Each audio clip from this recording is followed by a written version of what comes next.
Men born under this sign are distinguished, noble, steady, just, haters of evil, independent, haters of flattery, beneficent, inflated with their lofty thoughts. If the house ruler is at an angle or an aspect with benefics, then brilliant, glorious individuals are born, tyrants and kings.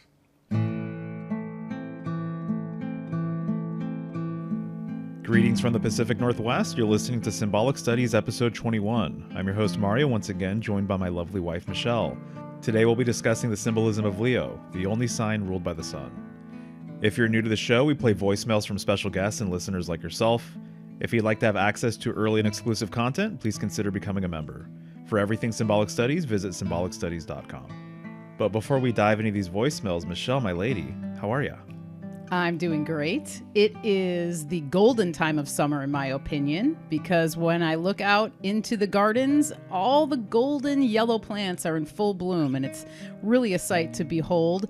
The grass is starting to turn golden because we're in the height of the heat of the summer, and I'm really looking forward to getting into Leo because it's one of the more fascinating and exciting signs of the zodiac, in my opinion. Yes, indeed. It's the height of the heat and the summer, as you're saying, and unfortunately the height of wildfire season, which is appropriate for the sign. And we're here in the Pacific Northwest, so it's a bit smoky around these parts, but we're going to persevere nonetheless. To kick things off, we've got a voicemail from our regular contributor, Jord. I'd just like to once again thank Mario and Michelle for letting me contribute to this segment. I'm always happy to talk about the zodiac, and in particular Leo. Leo is of particular interest to me because it's the best. I'm incredibly biased. I have a stellium of planets in Leo. But Leo is really cool, and despite the obvious narcissism and ego aggrandizement and gloating, there's a lot contained within Leo that should be of interest to us symbolically. Cancer is over. The thing that we were growing and that was gestating, that was going to be born in Cancer, has kind of emerged, has kind of become an individual in Leo. But before we can actually understand Leo, we have to look across the wheel. We have to really look at the opposite sign, and Aquarius. We have to understand collective freedom, which is what Aquarius represents. It's the mob rising up in a revolution. It's a crowd of people deciding that, no one person deserves authority or hierarchy. It's a flat, horizontal, even distributed system that doesn't like excess and abundance. It's a bunch of people with tall poppy syndrome, which should tell you everything you need to know about Leo, aka the tallest poppies, aka I am the king. If Aquarius wants freedom for the collective, Leo wants sovereignty, but for the individual. I mean, think about it. The king doesn't really want you to be free, does he? The king isn't benefited greatly by a free populace of free-thinking individuals. The king is benefited greatly by power structures and by power hierarchies. And in that, I think you can see something dark in Leo. The king himself, actually, in a weird way, doesn't have much freedom either. The crown is kind of a burden. There's a eternal sword of Damocles kind of hanging above the head of the archetype of the king, which is like symbolism that isn't really that often discussed in the sign. If you think about how the zodiac begins with Aries, if you think about Aries being sort of the first point of individuation, if Aries says, I am, Leo is actually what that I is once it's fully had time to develop. And in the same way that the fire signs share fire qualities, but are all very, very different and distinct types of fire, Aries is very much the spark, the tinder, the matchbox that kind of lights the flame. Leo is the flame itself. Leo is fixed fire, raging fire, the sun. And whilst it is, of course, important to think about Leo as a fire sign, it's important to understand that it's not just fire, it's fixed fire specifically. It's fire that has been stabilized. It's fire that has become a constant.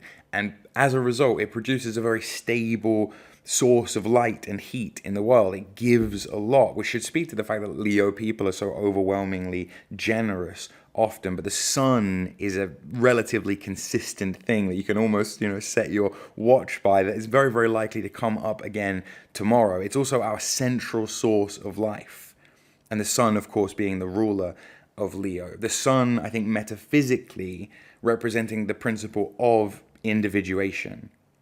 It's the thing in Leo that makes one organism distinct from another organism. Every human being has a sun in their natal chart, and every planet in the solar system is defined by its relationship to our sun, the solar center, if, heliocentrism is to be believed. Yes, I am the center of my own life. Now, obviously, that can sound extremely narcissistic. I think that's kind of the first rug pull, because people talk about Leo as if Leo is just that, and Leo is just a kind of look at me thing. But the sign isn't purely expressing that, because the sun doesn't shine only on itself. The sun provides life and light to everything else in the solar system and everything else around it. So Leo is not merely the desire to be seen, it's the capacity to become something that's actually worth being seen. The king is not just a guy who's wearing a fancy hat, basically. The king is not just a guy who has a crown. Ideally, the king is the person around whom the rest of the kingdom organizes itself, ideally in a fair and a harmonious and a benevolent way. Which brings me to the lion. The lion isn't the fastest animal. It's not the largest. It doesn't have the endurance perhaps of other animals, but it definitely has the most aura. It definitely has the most presence. It's definitely insanely recognizable. It's visually unmistakable. I think you would know if a lion had entered the room, because a lion has presence. A lion doesn't have to explain the fact that it's a lion. You may have seen this "the lion doesn't concern himself with X" meme that kind of orientates itself around certain corners of the internet. The sun doesn't chase after other planets. Other planets orbit the sun. There is a principle of certainty and of centrality to the sun, which you can actually see in the solar glyph, the dot surrounded by the circle. And this is where I think we have to be slightly careful, because the center of everything is not necessarily the same thing as the highest point in everything. The sun is the center of our solar system, but it's not the largest object in the universe. And it's certainly not the only object that matters, even in our solar system. From our perspective, it's the source around which our entire local ecosystem seems to be organized. And that's Leo, really, if you think about it. It's not necessarily superiority. If it's healthy, it should actually be centrality. The king is not the kingdom, but the kingdom is organized around the king. The child is, I think, a very symbolically leonine thing, because obviously, of course, Leo is associated with the fifth house and with creativity and with pleasure and with all of the things that ultimately come out of creativity and of pleasure, children being perhaps the greatest example. And symbolically, if you think about it, it sort of makes perfect sense. It's the fifth place in the zodiac. It's the individual having been created. A child is, in a weird way, a continuation of yourself. It's the way that you sort of extend beyond your body, is by having children.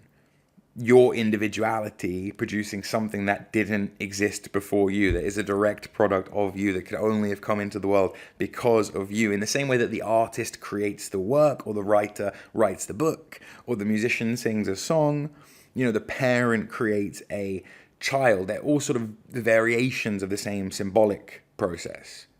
That the individual takes the fire within himself, herself, themselves, and sort of puts it out into the world. That's, I think, the idea behind Leo.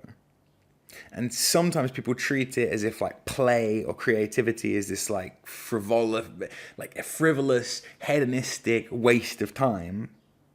But actually, I think it's the whole point of being alive. Actually, I think it's a good thing for everything else to orientate itself around. I mean, do you go to work so you can have fun, or do you have fun so you can go to work? It's play is kind of one of the most purest expressions of individuation in the world, and a child doesn't need to justify. It doesn't need a justification for the fact that he's just playing. You could almost say that, the universe is is the leonine expression of some part of God. That it keeps reinventing itself, that it keeps creating characters and stories. And this is like the solar principle at work. The individual becomes the source of his own reality, so to speak. If Leo at its highest is about that, then I guess at its lowest, it's about being admired, and it's about being validated, and it's all this showy, narcissistic, look at me energy. But at its highest expression, it's actually a generative principle. It's about becoming a source of warmth and creativity and life for other people, in the way that the sun literally is just pissing light out into the world every day and giving light away to everyone. Which kind of brings me to the shadow of the sign. If you're the center, there's always a temptation to believe that everything else only exists in order to orbit you. There is something very, very solipsistic about the sign, confirmed by the fact that we live in a very, very solipsistic mirror world universe where, you really can believe things into existence and stuff. The key thing for Leo people, Leonine people with a lot of Leo placements, or people just really trying to understand the sign and the symbol to understand, I think, is that the ego is very, very necessary. The sun is essential to life, but if you stare at the sun for too long, it will literally blind you. Like, without an ego, you're not an individual. But if the ego becomes your entire fucking life, your entire fucking purpose, it's almost pathological. Which takes me back to Aquarius. Aquarius, the principle in the wheel saying like, hey, you're not the center of the universe. Perhaps not, but you are the center of your own life. You're one person among billions of people. But you are a part of that collective. You're dependent on society. You're dependent on other people. You're unfortunately not the king of the universe, but you are the protagonist of your own entirely unique experience in which you are the author, and reality is to an entirely great extent being written by you. Leo's the only sign that seems to take that fact seriously.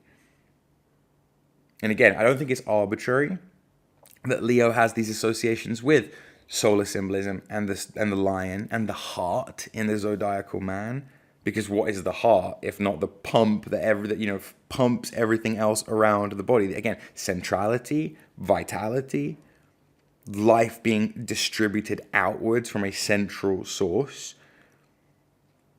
And the word courage actually comes from cur, in Latin and French, the old association between being brave and your heart. You have to have a heart that's willing to expose itself. You have to be able to act from the center of yourself and say, okay, I am who I am. So if Aries is charging in, Leo is actually standing and saying, no, I'm not giving any ground. I'm the king. I'm the champion to a certain extent. Such a big connection between Leo and performance, such a big connection between Leo and the stage, the theater, the actor, the person who walks onto the stage and says, okay, for the next 2.5 hours, look at me. And we're all going to agree that we're looking at me. We're going to sit in the dark and we're going to give one person attention for the next 2.5 hours. It's actually a miniature monarchy. You have an audience, you have a kingdom, and you have an actor, you have a king. And you have applause, which is this kind of weird, bizarre, energetic tribute. A king cannot be a king without a kingdom. And an actor, a performer, can't really be a performer without an audience or without a stage. Does that mean, can we take from that the sun actually needs planets in order to illuminate? I mean, if a tree falls in a forest and there's no one around to hear it. From the Leo perspective, the collective is actually made up of individuals. But Aquarius liberates the crowd from that. Leo liberates the individual, Aquarius liberates the crowd. The shadow side of Leo is the tyrant. The following is from the Anthology, a 2,000-year-old treatise on astrology by a guy called Vettius Valens, a working astrologer in 2nd century Alexandria. And he had this to say about the sign of Leo, which I think has remained remarkably steadfast and consistent, as you would expect from Leo, over the last 2,000 years. Quote, Leo is masculine, the house of the sun, free, fiery, temperate, intellectual, kingly, stable, noble, upward trending, changeable, solid, governing, civic, imperious, irascible. Men born under this sign are distinguished, noble, steady, just, haters of evil, independent, haters of flattery, beneficent, inflated with their lofty thoughts. If the house ruler is at an angle or an aspect with benefics, then brilliant, glorious individuals are born, tyrants and kings. The last thing, and perhaps ultimately the most important thing, if you're talking about it symbolically, that has to be covered, is the idea that the Leo glyph that we use in our modern zodiac and have done for most of recorded history literally looks like a sperm cell. Literally looks like the origin point or individuation point of a person.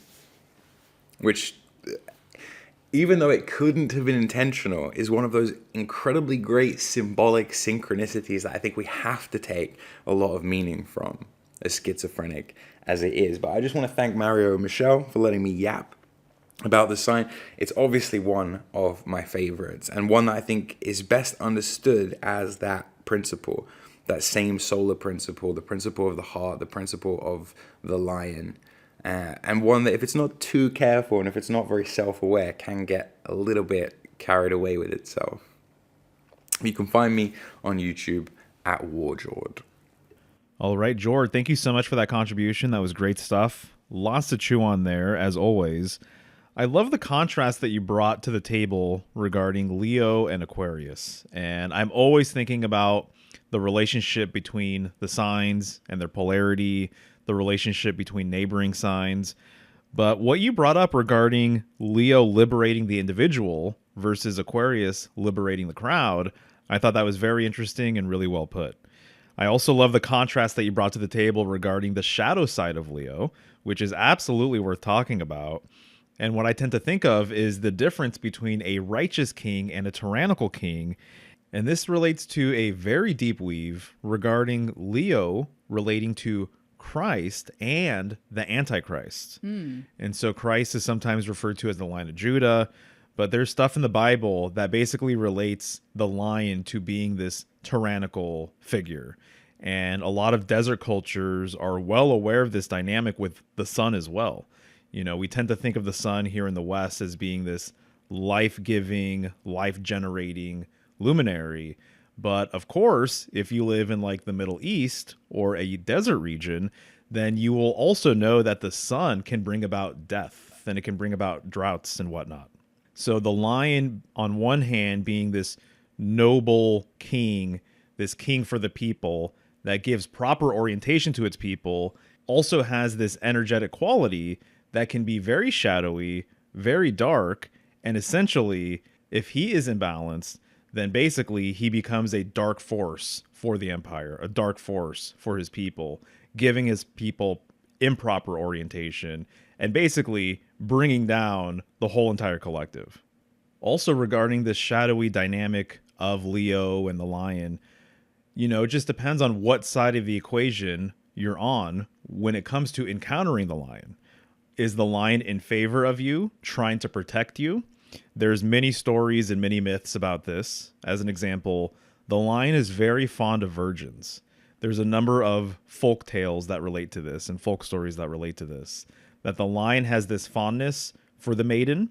And to me, this is why actually the lion is often associated with queens and queen symbolism, because queen symbolism essentially, in my opinion, is Virgo symbolism. And so he has this desire to protect the maiden. Or are you a victim of the lion? Essentially, are you its prey? And so ask a gazelle what it thinks of the lion. Ask a zebra or a cow what it thinks of the lion. They're going to have a very, very different opinion. So are you being protected by the lion? Is the lion your guardian? Because that's another whole symbolic weave too, the lion as guardian. Or are you the victim of this lion? So I'm really glad he brought that up right off the bat. Yeah, great stuff all around. And thank you, Jord, for your contribution. You always bring up points that spark so many different thoughts for us. I've got a quote here that pertains to what you're talking about with the queen and the lion and the association of that. And this comes from Barbara Walker from her book, Secrets of the Tarot. The goddess Earth was associated with the idea of strength and with the symbol of a lion, like the tarot's Lady of Strength.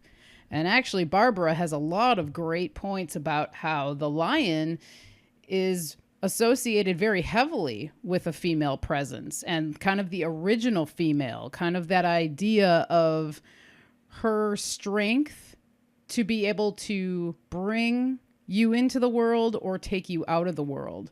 Her ability to tame the lion and to have the lion by her side as, like you said, are you the prey or are you being protected? So there's all this lore around that, which is really interesting. Yeah, definitely. I mean, when it comes to solar symbolism and the lion and a lot of planets and deities as well, and every single element, there's always this dynamic of creator, preserver, destroyer. And this is so true with the sun. This is so true with the lion, that they've been related to all three of these concepts. And so there's this creative sort of generative dynamic or property. And then, of course, as you're saying, this destructive sort of concept as well. And the lion being related to Mother Earth makes so much sense because, as I was saying, the lion relates to the virgin or the maiden. Virgo is the queen of heaven and also the queen of earth. And so it fits right in line with that. And then, of course, on the strength card, I've said this many times, especially the Rider-Waite version of the strength card, but I think all the strength cards relate to this for the most part. You're really seeing the dynamic between Virgo and Leo. And they're right next to each other, and they both are actually on top of a large constellation, Hydra, as well. So they're kind of coupled together. And so to me, I see that there is this tradition to constantly sort of have them be side by side, have them be part of different storylines, and sort of bounce off of each other. There's a number of examples that relate to this. Well, on the subject of the tarot and the strength card, Barbara Walker makes a point that basically the strength card being in the 8th position is premature.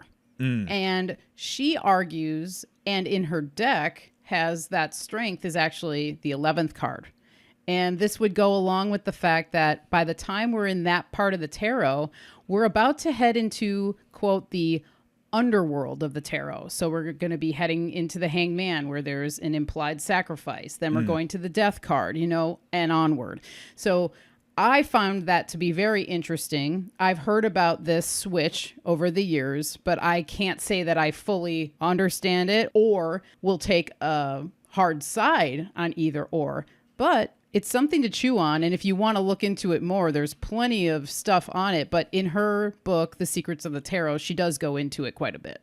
Gotcha, right. Yeah, I mean, I can totally see the case for that. Just so people are aware, the older classic traditional decks have strength in the 11th position, and then it wasn't until the 1900s, that's my understanding, did people start switching it to the 8th position, notably Crowley and his people and followers and whatnot. So sometimes I get confused what the original position is and what the new position is. And I think it's interesting to know the logic, I guess, behind both. But to be honest, I've read about this switch so many times over the years, and I feel like I'm still sort of wrestling with it or trying to understand why this is such a big deal. One of the ways this made sense to me is just looking at life in general and how before you go into a difficult situation or even before a situation arises, you're going to need wisdom in order to understand how to maybe deal with or react properly to a certain situation. And I kind of think that that has something to do with the order. That's just how it comes across to me anyway. Right. Thank you for sharing. Hey everyone, if you've been enjoying the podcast and want to explore further, there's an entire archive of exclusive material available through membership at symbolicstudies.com. Over the past few years, I've built a growing library of symbolic lectures, bonus podcasts, and members-only content, including 19 full-length Symbolic Secrets episodes covering the major arcana from the Fool through the Moon card, with the remaining lectures still on the way. New material is continuously being added throughout the year, and members also get early access to every new podcast, including this one. If this sounds interesting to you, head on over to symbolicstudies.com and explore the archive. Membership is only $5 a month and directly supports the show. All right, back to our episode on the symbolism of Leo. Well, one thing I wanted to point out with the strength card, as it relates to some of what Jord was saying, there's a lot of older strength cards that clearly depict a pillar. And oftentimes it's a broken pillar. It's a woman with a broken pillar, and then there's a lion somewhere. And the lion, interestingly enough, always looks like it's whimpering. You'll notice in most versions of the strength card, the lion has its tail between its legs. And so this is clearly showing sort of who's in control. And this relates to the Gnostic creation story with the Demiurge and Sophia. The way I generally see it is that the lion thinks that he is top dog, and just like the Demiurge thought that he was the supreme deity, but he wasn't aware that there's a god above God, which was his mother. And so that was his big blind spot, was not being aware of that. And so I think that this is sort of the big blind spot with males as well, being so egotistical, being so arrogant, and things like that, being unaware of all of the things that he owes to mother, all of the things that he owes to the feminine, you know, and that we can just clearly overlook that and think that we are the radiant sun, we deserve all the glory, we know what's best, etc., etc. This pillar dynamic is interesting because I always relate the pillar to the world axis, and the world axis provides orientation, and so that's what the axis or the axle provides. So it's not unlike the axle of a wheel. And I've related this to leadership. And so if you're the leader of your family, if you're the leader of a business, if you're the leader of an empire, you are taking on the symbol of the axis, and that you're giving your people orientation. That's what it really breaks down to. I've gotten into this in several presentations and things like that, right? And so to me, the fact that they're showing a woman with a pillar is very intriguing, because I think it's relating back to this idea of woman being a central axis figure. And this was depicted a lot way back in the day. And so there's a number of myths and sort of motifs that relate woman to being the central pillar. But this is also related to the idea that the sun also is an axial symbol, like a lot of other symbols. But the sun is at the very least the point of pivot for the planets. That makes sense to me. And so all of the planets are revolving around the sun. So really the sun is a symbol of the pole. And so this is why on the sun card, you oftentimes, especially more modern decks, I suppose, like the Rider-Waite, you will see a child with a pole. And there's a banner basically hanging from that pole, because the sun is a point of pivot. The sun gives orientation to the planets. And so this idea of centrality is so appropriate with Leo. And that's what Jord was talking about. This central sort of dynamic, whether you're talking about the sun and quote unquote heliocentrism, or you're talking about the heart being the symbolic center of the human body, or if you're talking about even the spine being a symbolic axis in the body, which I know that, as Emily's going to mention later, the spine also relates to Leo as well, which is very interesting. This also plays into other myths where the lion is clearly related to the pillar. I'm thinking of the myth of Narasimha in India. And basically Narasimha is a lion-headed deity. I believe they're a incarnation or expression of Vishnu. And he basically breaks out of a pillar to devour a guy who he perceives as being evil. And so this is interesting because you're having this weave with the lion and the pillar, but then also you have this idea of this version of the lion defeating evil. And that's perhaps another way of speaking to the light and shadowy dynamic of Leo. So either the lion is evil or defeats evil. These are sort of the two main expressions here, I think, with Leo symbolism. I'm also glad Jord brought up the sperm cell dynamic with the Leo glyph. Absolutely. It also looks like a serpent, right? And of course, the serpent and sperm cell, very, very similar in a number of ways. But the other thing I'd like to throw out there is that it looks a lot like the North Node glyph, which is fascinating because on the back of some Cobra hoods, you will see a symbol, essentially, that looks like the North Node glyph, which looks like the Leo glyph. But there is such a strong connection with felines and serpents and dragons as well. So much so that in some cultures, they're fairly synonymous, actually. And you'll notice so many similarities that you can kind of go on, but the ones I'll mention briefly is that the feline hisses not unlike a serpent. They both have fangs. There's some serpents that have slit pupils. There's some felines that have slit pupils. Even how they strike is kind of similar. And then also the tail of a cat is not unlike a serpent just in and of itself. So there's a lot of parallels there. Also, fun fact, there's some Cobra hoods that have a symbol on the back that basically look like the glyph for the sun, the circumpunct, the circle with the dot inside of it.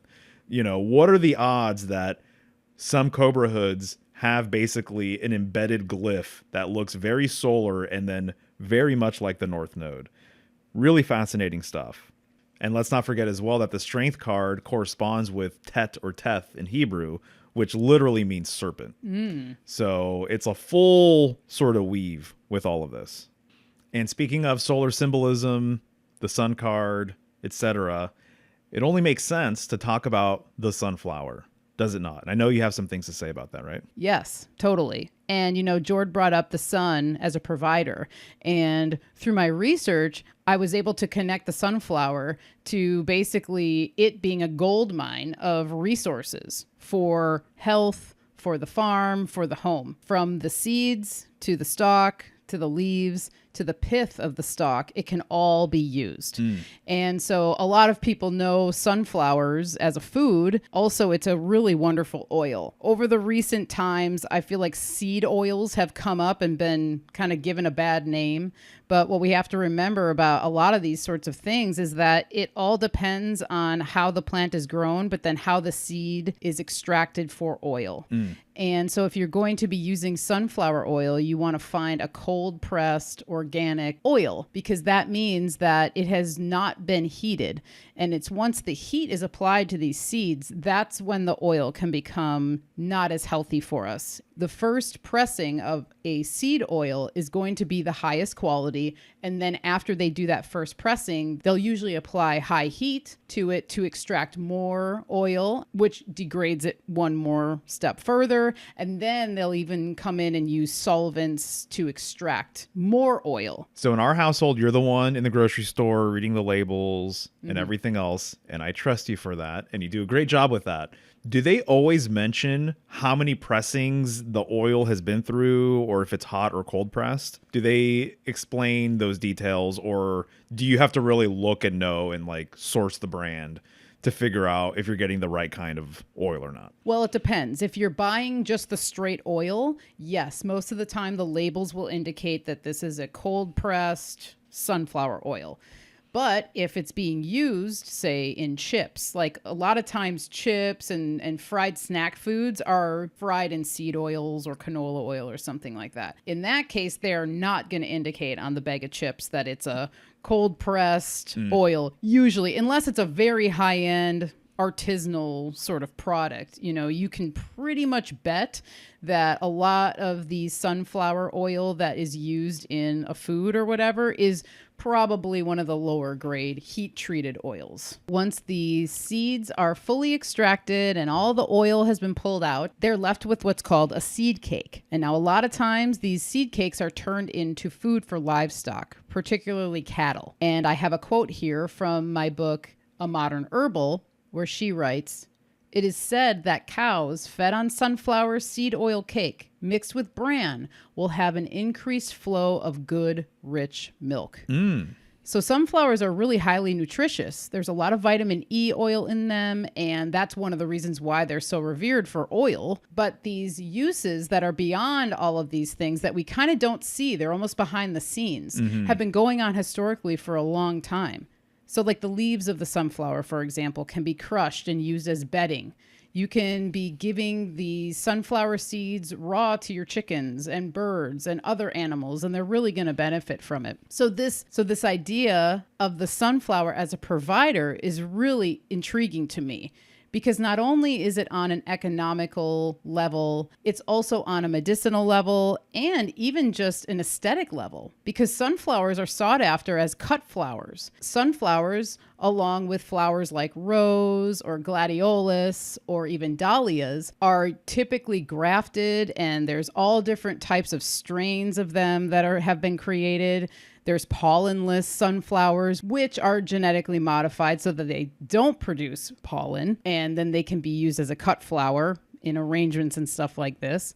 But on a provider level, it's a flower that the bees love. They love it because it can actually help them create the wax for the hives. There's a resinous quality to the flower. Anyone who's looked at a sunflower can tell that the petals of the flower look like a lion's mane. That's part of its lore, too, that's connected to Leo. And also the rays of the sun. Exactly. And that's what's said about the lion's mane, is that it's reminiscent of the rays of the sun, just like even a lot of flowers, right? Yes, exactly. And there's also a whole thing connected to sunflower that people say that the sunflower follows the sun. Mm-hmm. And actually, one of the clarifiers that I learned as I was researching for the episode is that it's actually not the sunflower that's connected to this. And this whole lore comes from Ovid's poem Metamorphoses. And in this story, there's a sea nymph who was refused by the sun god. And because she was refused, she was slowly wasting away, and she was continuously gazing at the sun god riding in the sky in his chariot. Oh, wow. So he was kind of making or mimicking the path of the sun. Yeah. And because of that, she was turned into a flower that follows the sun. And this flower that is in his poem is actually heliotrope. It's not sunflower. Ah, but helio right there. Exactly. Meaning the sun. It's still a flower that has the lore of following the sun, but it's not until modern times that the sunflower was put into the place of the heliotrope flower. Got it. I love that. Super interesting. This is like so many symbolic weaves where it starts with one animal or one deity or one culture, and it gets transferred over to something else over time. The other thing I just want to mention regarding the sunflower is you do see it in a lot of versions of the sun card, which is why I brought it up before you started talking about the sunflower. And it's interesting because the sunflowers are right behind the brick wall. And I've done decodes on that brick wall as well. But it's perfectly placed because sunflowers also can provide protection, boundaries, privacy. It's like a wall, which is why they're sometimes referred to as the shield flower, right? Because the flower is so big and the plant is so big, if you just plant a bunch of them in a row, then it's going to provide this natural barricade or wall for you. Yes, correct. That's a great point. And a lot of times it's said that it's best for the sunflower or the plant itself to actually be planted in a row north to south. And doing so would provide the plant with more sunlight.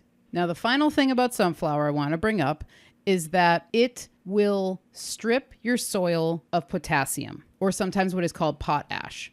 So it's important that if you're going to grow sunflowers, that you want to rotate the crop. So you don't want to grow them in the same spot year after year. But what's interesting about this is that the stalks of sunflowers, once they're dry, they become hard as wood. And so you can use them as a fire starter, or a better, more practical way to do this would be to gather the dried stalks, put them on the ground, and burn them just the stalks alone. Now that ash will be very high in potassium. You can then use that ash as a fertilizer and put it back into your garden so that that potassium that was taken up from the sunflower in that growing year can be restored. And to me, that's one of the more beautiful things about it, that there's this full circle thing that happens with it. So again, the sunflower or the sun as the provider. Got it. Very cool stuff, baby. Thank you for the insights. You're welcome. Hi, Mario. Hi, Michelle. This is Emily Ridout at the International School of Astro Yoga, calling in to talk to you about Leo energy. So Leo is special because it is the only sign ruled by the sun. So if you think about the sun is a star or a source of power that is self-supported and self-sustaining. At least from our sort of mortal human view on Earth, the star of the sun is eternal. Now I know in modern science, they say stars are born and die and all of this, but to us on Earth, the sun is the best representation that is in our physical environment of something that is eternal in a certain sense, something that is eternally generating a sort of limitless energy.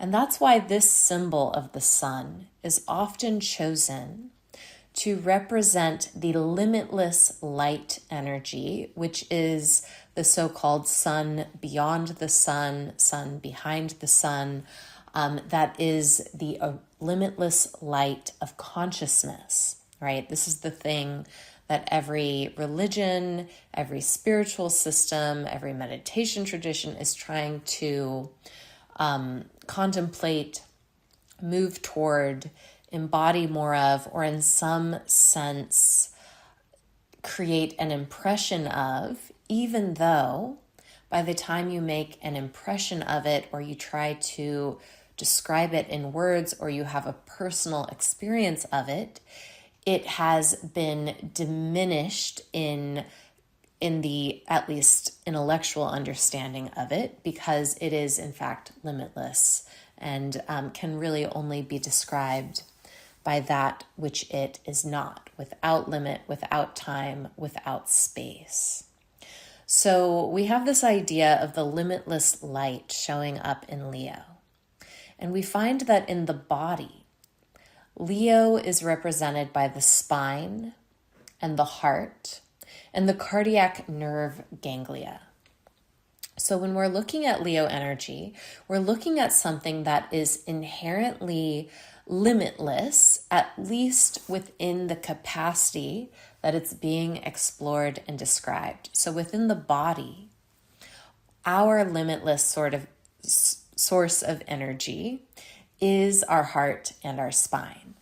Now, of course, the energy in the heart and spine do not originate from the human body. They originate from that sun that we can see and from that source beyond the sun, the original source. But within our bodies, in sort of the mundane physical manifestation of this, we have our spine, our heart, and our nerve ganglia.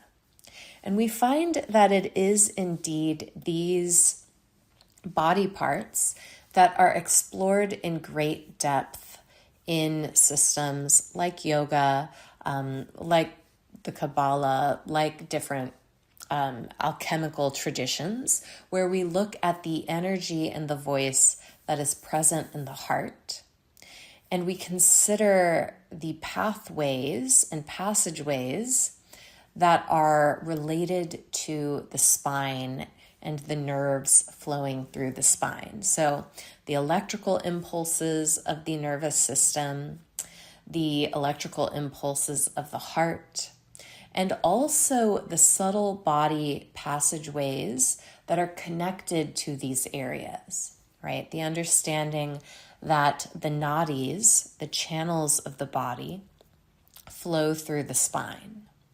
So when we look at, for example, the tarot, and we look at the card associated with Leo, we get the Strength card. And of course, strength is associated with courage, is associated with heart, right? Kur, coming from words for heart. And we see that this is associated with the number 8. And that's echoed in the card itself. You see an infinity symbol above the head of the woman pictured. And while we could talk for hours about every single zodiac sign and every single tarot card, it is interesting to note that this 8 pathway, or this infinity symbol, is echoed a number of times in the card, from above the head to the number associated with it, to the wreath that encircles both beings, the lion and the woman in the card. And so we have an understanding there that it's showing a certain passageway. It's a sort of, it's many things, right? The number 8 goes far beyond this description, but it also describes a certain channel of energy moving through the 2 nadis, right? The Ida and Pingala, the left and right nadis, through the body. And it has this center point that's highlighted in the 8 symbol. And one interpretation of that might be of the heart, of the center of the human form.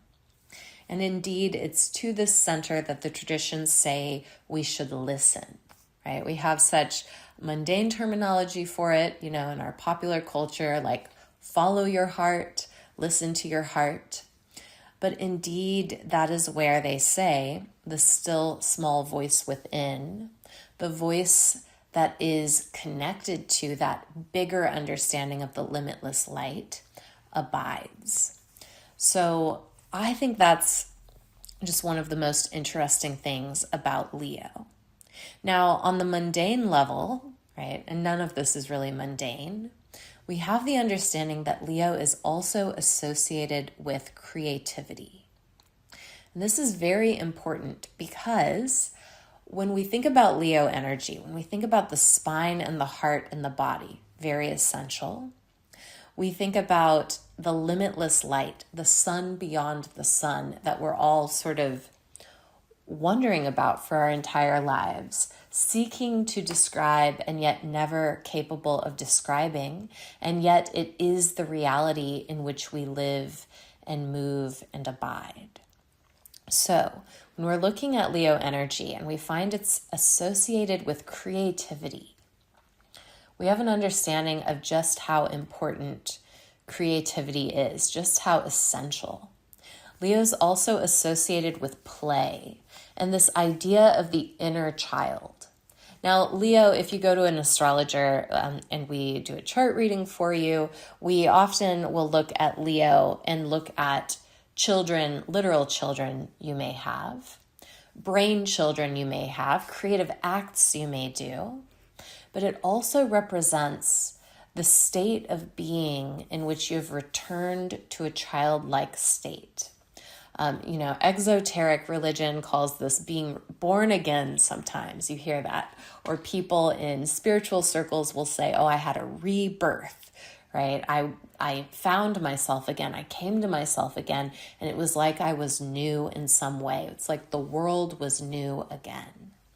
And so Leo represents the creative capacity to realize the limitless light that lives within each of us, that lives in the spine, that lives in the heart, that emanates outward, right? That radiates out from the center of our being.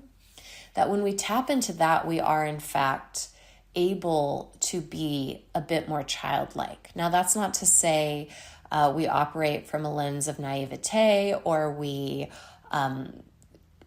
don't adhere to our responsibilities, but instead the spirit of children, right? Children who have an easier access point in their minds and bodies to joy, children who have an easier access point to play and to living in the moment, that those qualities begin to come back into our being. Which is why if you look at the tarot card associated with the sun, you often see a child or children, depending on the deck, who are young and often nude or just cloaked in a simple cloth because they are representing that capacity to be born again, like a newborn baby who doesn't, babies, they don't care if they're naked. They're just babies. They're running around in their diapers or their nappies and having a good time. And so it doesn't mean we return to a physical state of child embodiment, but it does mean we return to that state where joy comes in, where creativity comes in, and it's one of the most important things we can do. And this isn't just like creativity like You're an artist, so you paint, or you're a writer, so you write, although those are important and essential too. Leo represents the creative energy that we utilize at every moment to live our lives. So the understanding that we can move beyond the present reality of things and create from a state of joy, from a state of life, from a state of positivity. And I think it's just such essential energy, especially in times when a lot is changing, to realize that we don't have to change from the state of only looking to the shadow, but we can turn our faces to the light. We can stand in the sunlight, and we can decide creatively how we want to create life anew that might not be the way it's been done in the past. So I have so much more to say about this, but I think I'm about at time. So I want to just say thank you, and I hope you have a fabulous Leo season. We have some major outer planet alignments this Leo season, major outer planet harmonics, and just some really interesting stuff going on. So I hope you and anyone listening to this is taking care and finding a positive place from which to create. Okay, again, this is Emily at the International School of Astro Yoga. I hope you guys have a fabulous Leo season. All right, Emily, thank you so much for that voicemail. It's a pleasure, as always, to hear your thoughts. I love what you had to say regarding limitless light. This light without time, space, limit, and you were relating this to the sun beyond the sun or the sun behind the sun. Absolutely, I'm right there with you. This eternal sun. I think you can also refer to this as the black sun. I think when people refer to the black sun, this is what they're talking about. I've also heard it mentioned as the philosophical sun, the invisible sun, things of that sort, but we're on the same page, absolutely. You mentioned the fact that the sun has this eternal quality to it. Absolutely. And what I tend to see with all of this is this idea that the sun really embodies, once again, this axis concept or this axial idea. And this has to do with the fact that the center of a system, let's take the wheel for an example, the axis of the wheel, the axle or the center of the wheel, basically is that limitless point in the whole entire wheel. It is beyond time. It is beyond space. It is eternal because it embodies this centrality that goes beyond the physical. It goes beyond the material. This is what I've come to understand about basically world axis symbolism and why it's so important. So the pole star represents many of these same concepts because all of the stars revolve around it. So because it's the center of the wheel of heaven, it has this sort of quality that basically infers that it is timeless and that it goes beyond sort of the function or the role of all of these other stars. And so this is to say that really a lot of solar symbolism actually comes from polar symbolism. And so that's what I was trying to get at earlier with the king and why the sun relates to royalty and things like that. Actually, a lot of older kings, they liken themselves to the pole star. And there's a lot of old quotes that relate to this, that they wanted to be the central star that is the point of pivot for all the other stars. And so by being in this central location, they basically are the bridge between all that is above with all that is below, because the center of any system is the transcendental part of that system. And so the center of the wheel, once again, is transcendentally located versus the external part of the wheel, right? The circumference of the wheel. Also, because you are our designated yoga queen for symbolic studies, I have to bring up the fact that I really think if there's a sign related to yoga, it is Leo. It makes so much sense when you consider the cat, and the cat likes to stretch, and the cat is very flexible. They look malleable. You know, some of these ragdoll cats, like you can put them in all sorts of different contorted positions and whatnot. It just reminds me of yoga. And also the fact that when we do yoga, our body warms up, the blood is pumping, all of these types of things. It just reminds me of the sun There's so much solar energy there. And if I'm not mistaken, I've come across the idea that Narasimha, who I brought up earlier, actually relates to yoga as well. So I don't know if that's the official correspondence, but that's kind of what I see. Yes, I'm so glad you brought up yoga because I feel the same way about it. And there's also something known as the lion's breath. So you're going to take a big inhale in, and when you breathe out, you're also going to be sticking your tongue out. And it actually helps to calm the nervous system. And anyone who practices yoga knows that the breath is one of the most important parts of it. And I've got to say that over the last 10 years of my own practice, it has brought so many benefits to me in so many different ways. And it does remind me of this kind of central aspect that you're talking about. And it always blows my mind how just 10 minutes of yoga, if that's all you have, is going to help you become centered and grounded in a really great way. Yeah, definitely. This actually reminds me of one of our good friends. He used to do yoga classes, and he's a huge proponent of yoga, and he spent a number of years in India as well, if I'm not mistaken. And he has told us about several issues that he was dealing with that he was actually able to rectify just using yoga. And kind of serious stuff that some people probably would have been fairly nervous about, or they would have definitely gotten medical attention. He decided to tough through it. I'm not saying that's for everybody, but he used the power of yoga to really get him through some really, really tumultuous times. Yes. And the other thing that this makes me think of is one of the things that I utilize yoga for is menstrual cramps.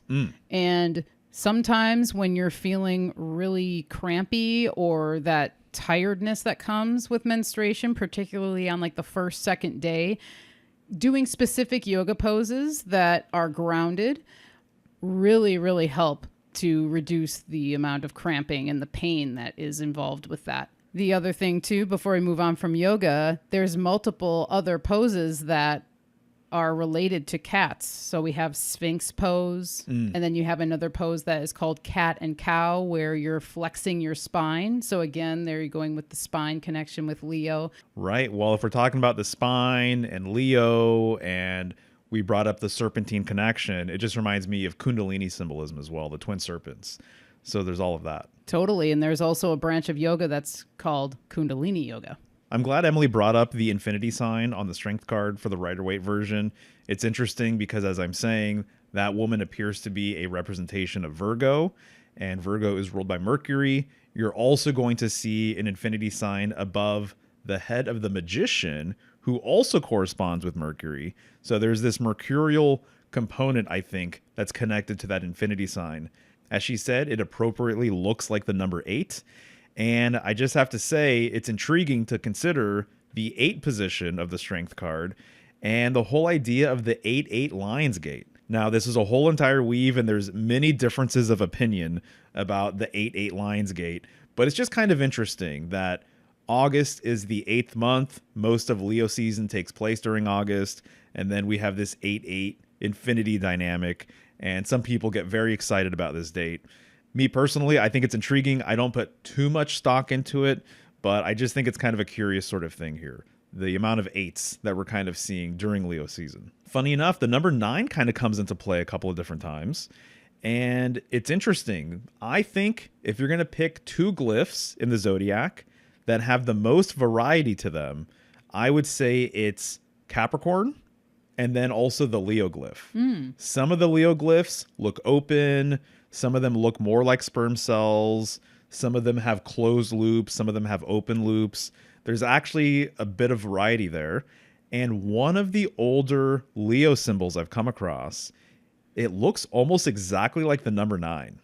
And I thought this was interesting because it reminds me of this serpentine sort of quality, almost like a snake coiling unto itself or something along these lines. And then I just think it's funny that we often say that cats have 9 lives. So kind of intriguing, just putting it out there for what it's worth. I'm loving the fact that both Jord and Emily brought up this idea of the inner child and this play-like sort of concept and how important that is and what this means symbolically. When I see the sun card, you know, I tend to bring up the inner child, that your inner child wants to come out and play, it wants to explore, It's still there. You need to have a relationship with it. I'm right there with Jord in that play is really significant and important in a way that as adults, we tend to completely forget. We tend to brush it to the side. But there's something to be said about just being and enjoying, not accomplishing, not necessarily being quote unquote productive, but allowing your inner child to come out and thrive and be curious. That's one of the things I tend to think about with childhood, this curiosity, wanting to know how this works or that works, wanting to know what happens when you do this, what happens when you do that, just exploring and having fun. Really, really important. And it kind of reminds me also of multiple myths from different sort of schools of thought relating the idea that God may be a child or kind of encoding this idea that God is a child. There's this really great book I read about John Dee, and it's called John Dee and the Empire of Angels by Jason Louv. And he was talking about John Dee's rituals and basically Enochian magic and all these types of things. Essentially, when John Dee went through this major working, this magical process that involved, I think it was years and years of work, that he came across or saw, had a vision of God. And God was a child. And in the Crowleyan school of thought, they have this concept of the crowned and conquering child. Well, the crown, especially the golden crown, very, very solar, and just the idea of the king, as we're talking about, very, very solar, which I think goes back to this polar idea, this original polar concept. But the idea that God is a child, to me, is just intriguing, symbolically, metaphorically, because we would assume the exact opposite. But I just want to bring that to the table because we're talking about the inner child and the meaning of being playful and playing and curiosity and whatnot. Well, to your and Emily's point about childlike wonder or creativity or curiosity, it makes me think of this time of year specifically and how a lot of county, country, or state fairs are happening during this time. At least I know from my homeland of Milwaukee, Wisconsin, the Wisconsin State Fair is going on currently right now, and that was always such a huge thing as we were growing up and stuff, of going to the state fair, and then you have all the animals and it's hot, and you have the rides and the carnival treats and all the things that come along with the state fair. And so it just kind of makes me think of that, because it's also the time of like the final crescendo of your summer vacation. So you're going to start getting ready to go back to school or go back to college or work or whatever. And so there's this kind of ending happening, but you're still in the celebratory state. Well, the weather's so good that you can play, and you can stay up and play late at night. Yep. And it's not the winter, so you're not dealing with snow, you're not dealing with rain, you don't need jackets, you don't need pants even. And so you can be in your flip-flops, you can be in your t-shirt. And so, yeah, I mean, if there's a proper time to play around, I mean, summer really is kind of the king season for that, right? Indeed. And as always, thank you, Emily, for everything you brought to the table. Really appreciate that you always bring up the body correspondence to these signs. And here we are talking about the heart. And in the Zodiac and the Salts of Salvation, they talk about the salt that is associated with Leo, which is magnesium phosphate. Magnesium is one of the most essential elements that we should be having in our body because it is in the name of magnesium. There's magnetism there, and that is essential for the circulation that happens within our heart, and our heart is regulating, obviously, the pumping of the blood, the management of the pulse, and as soon as one of those things are off in even the slightest bit, our whole being can be thrown off.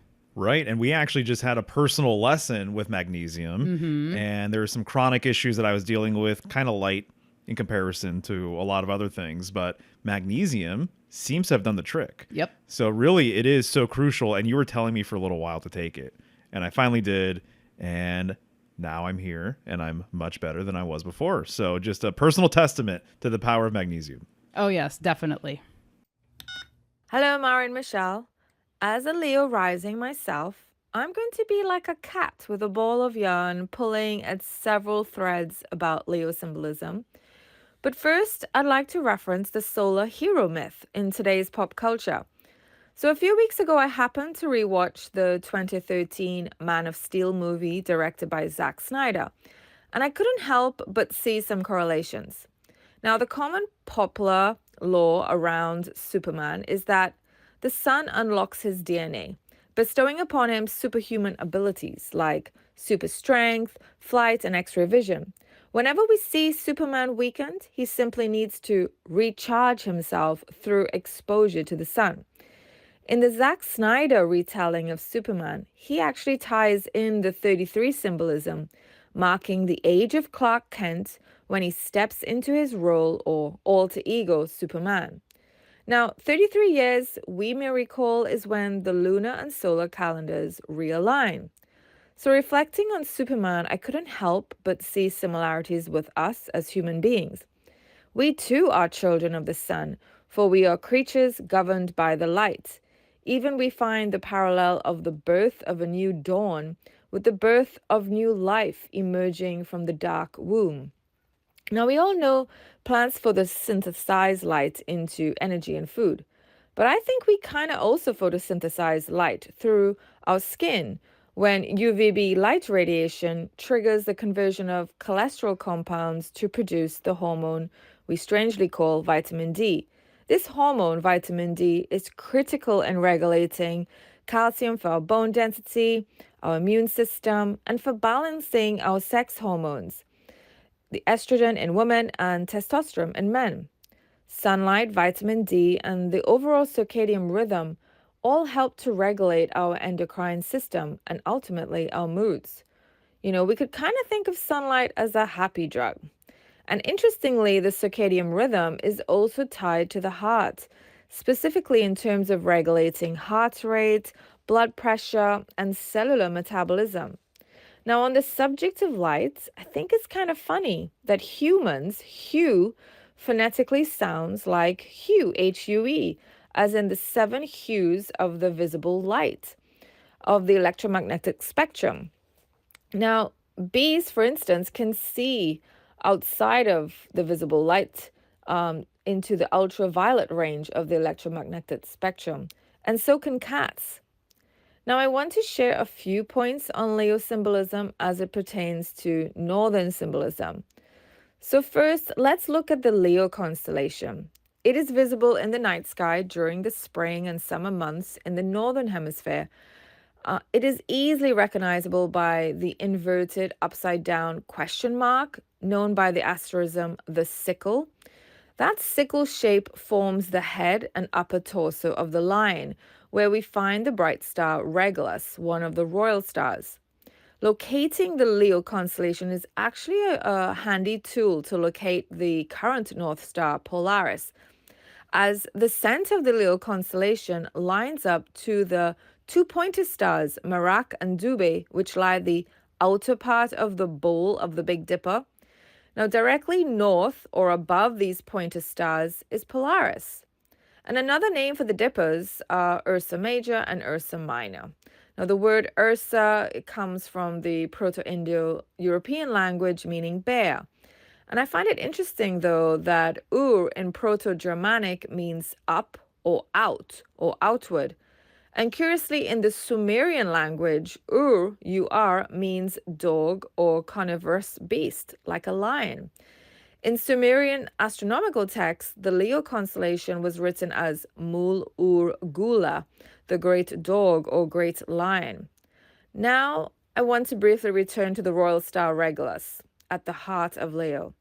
The 4 royal stars act like a sort of compass or cardinal points of a map of the heavens. They are Aldebaran of the Taurus constellation, who's the watcher of the east, who lies opposite to Antares of the Scorpius constellation, who is the watcher of the west. Now, you'd think Regulus of Leo, being the watcher of the north, would oppose a star in the Aquarius constellation, but sadly, the Aquarius constellation is among the dimmest of constellations, which probably forced them to find the nearest brightest star, which we find in Fomalhaut of the Southern Fish constellation, who is the southern watcher. It makes one wonder if hybrid creatures or chimeras, like the winged bull of the Persian goat bat, was used as an astronomical axis, in that case, the Taurus-Scorpius axis.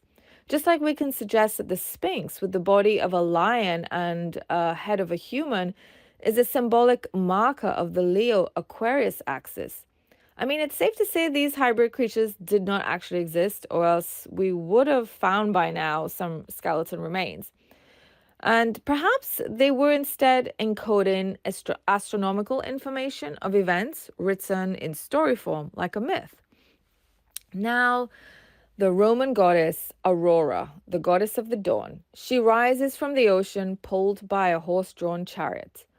Aurora is where we get the ancient word for gold, aurum, represented on the periodic table as Au. At both poles of the earth, we find the light phenomena, the aurora lights. In the north, the aurora borealis, and in the south, the aurora australis. These colorful lights are caused from charged plasma expelled from solar flares that reach our ionosphere. They say you can actually hear the sound of the aurora lights. They make a crackling sound, not unlike the crackling of a fireplace. And we find expressions like, the home is where the heart is, the heart being our inner compass or guiding star. And find words like earth, add the H in front, and we have hearth, remove the last H, and we have heart. Now, I would like to examine both the sun and lion's association with power. What we actually find is a complex relationship between creation and destruction. Again, polarity is found in all the archetypes. This could not be more clearly illustrated with examples of fertility goddesses who were also war goddesses, such as Inanna, who in her warrior phase was referred to as the lioness of heaven, and the Egyptian Sekhmet, the bloodthirsty, destructive alter ego of the mother goddess Hathor. Similarly, we find in the Norse mythology Freya, the goddess of love, war, fertility, and magic, who happens to be pulled in a chariot by two large cats. Now, archaeologically, we find many artifacts and monuments linking women with big cats. The famous Burney relief of a winged woman with talons as feet standing on two lions. Then there's the Anatolian goddess Cybele, who is often flanked by lions, and perhaps we can also look to Turkey, the oldest archaeological reference dating back 8,000 years ago to the Neolithic period. We find the clay figurine known as the seated woman of Çatalhöyük, a voluptuous woman seated between two feline armrests. Now, some archaeologists argue that this clay figurine could be interpreted as being in the process of childbirth in the seated position. We can certainly draw reference to the feminine when analyzing symbols like the sun, the fire elements, and cats in relation to fertility, birth, and creation. The very expression in heat or estrus for mammals describes the moment of ovulation, of peak fertility. Biologically, in women, our basal body temperature rises due to an increase in the hormone progesterone during the luteal phase. In fact, a raised and a sustained basal body temperature, BBT, in a woman is one of the first physiological signs of successful conception, and she will maintain this elevated BBT throughout her pregnancy. Of course, I can't omit to mention the hot flashes of menopause. And speaking of in heat, cats, from the domesticated to the big cats like lions, go into heat, estrus, every 2 weeks. Talk about the perfect poster animal or symbol for fertility, reproduction, and birth. Not surprisingly, we find the Egyptian goddess Bastet, a goddess associated with both the sun and pregnancy and childbirth. On this note, I must bring up egg symbolism in relation to fertility. Crack a chicken's egg, and the yolk slips out as a deep yellow sun disk. Curiously, egg yolk is rich in vitamin D, one of the few edible sources of this hormone. And just like sunlight triggers our hormones, sunlight is critical for egg laying. The light enters the hen's eyes, triggering the photoreceptors of the pineal gland in their brains, which then stimulates their ovaries. And voila, an egg is laid. The yellow yolk acts similarly to the human placenta as a source of nourishment for the chick's embryo. And to finish it off, I'd like to briefly offer an alternative interpretation of the sun and strength cards in the tarot system. This I base on the premise of my interpretation of the ancient zodiacal system as a type of human birth calendar, just as the Sumerians recorded birth on cylinder seals, noting which planets and constellations were visible at the date of the birth. This is similar to the hypothesis put forward in the book by Gavin White entitled Queen of the Night, The Role of the Stars in the Creation of the Child. I'll start with the Sun card. Now, back in the Gemini episode, I brought up the ancient practice of using birthing bricks, and we often see a brick wall in the Sun card's background. Then in the Cancer episode, I mentioned the symbolism of the mare as an avatar for the mother, the vessel, the womb, just as horses are seen as vehicles or vessels for the soul, traveling through liminal spaces. On the card, there is a young child sitting on the back of a white horse, and hugging along the head and upper body of the horse, snaking its way up to the sky, is what is often described as a red banner or red flag. Here, I'd like to suggest that the red banner is alluding to the bloody placenta and serpentine umbilical cord. Now, let's quickly look at the 8th card of the major arcana, the strength card. Did you know it actually takes 8 minutes for light to travel from the sun to the earth? All right, but I digress. In the strength card, we see a woman dressed in white, which I compare to the white horse or mare in the sun card. The red line represents, for me, the placenta and the umbilical cord tail. Notice how the woman is calmly opening the mouth of the lion as its tongue touches her. This, to me, is suggestive of a relationship of nourishment, as the mother transfers nutrients to the placenta, which acts as a bridge to the fetus. In this case, the lion, not unlike the green lion of alchemy that represents the prima materia. You know, there is this push-pull relationship in pregnancy with the maternal genes and the paternal genes which dominate the placenta. Now, the paternal genes of the placenta can be greedy, almost vampiric, feeding off all the nutrients from the mother. So a balance must be reached to curtail the greedy paternal genes in order to have a successful pregnancy and delivery of the baby. Now, speaking of genes, biologically, a chimera is defined as an organism made up of DNA cells from different individuals. In fact, pregnancy is a type of chimera in that the DNA cells from the father remain in the mother even long after pregnancy. But I'm going to end it here because I'm running out of time. Thank you again, Mario and Michelle, for allowing me to share some of my crazy musings. You can find me on Substack as the Venus Stars. Thank you, guys. All right, Katriena, thank you so much for the voicemail contribution. Awesome stuff, as always. I love your perspective on things. The first thing I wanted to bring up is regarding the hearth. It's so appropriate to talk about that for a number of different reasons. But you were saying that if you remove the last H, it's heart, right? And if you remove the first H, it's earth. And it's interesting as well that art is embedded in earth, in hearth, and in heart. So I just wanted to bring that to light. But the main thing is that the hearth is arguably the heart of the home. And so just like the heart is the center of the body symbolically, you can make that case. And when people refer to the heart of earth as well, they're kind of symbolically talking about the center of earth. But the hearth is the heart of the home. And who is commonly associated with the hearth? It would be the mother. Mm-hmm. It would be the feminine. So for so many reasons, I just think that woman is the hub of the wheel symbolically for the family unit. I've mentioned this before as well, but if you look at the court card system, you generally have page, knight, queen, king, or sometimes you have more of a family dynamic. But oftentimes there's only one woman. It's just the queen. The page is a man, the knight is a man, and then the king is also a man. But you have one woman, and so to me, she kind of represents the central point of the wheel. She is like the hub of the wheel. And so I think that mother really is the hub of the wheel of the home. And if there is a central location to the home, it's the hearth. It's the kitchen, basically. And so we're kind of talking about the central fire, right, of the home. And so symbolically, the heart has been related to fire symbolism, of course, as we're talking about Leo corresponding to the heart. But then you also have Christ, the Lion of Judah. More often than not, if they're showing a heart, there's a flame around the heart, his flaming heart. So this is all kind of related. Symbolically, the sun is the quote-unquote heart of the zodiac, or the sun is quote-unquote the heart of the solar system, if you will. And so there's kind of a lot to talk about with that.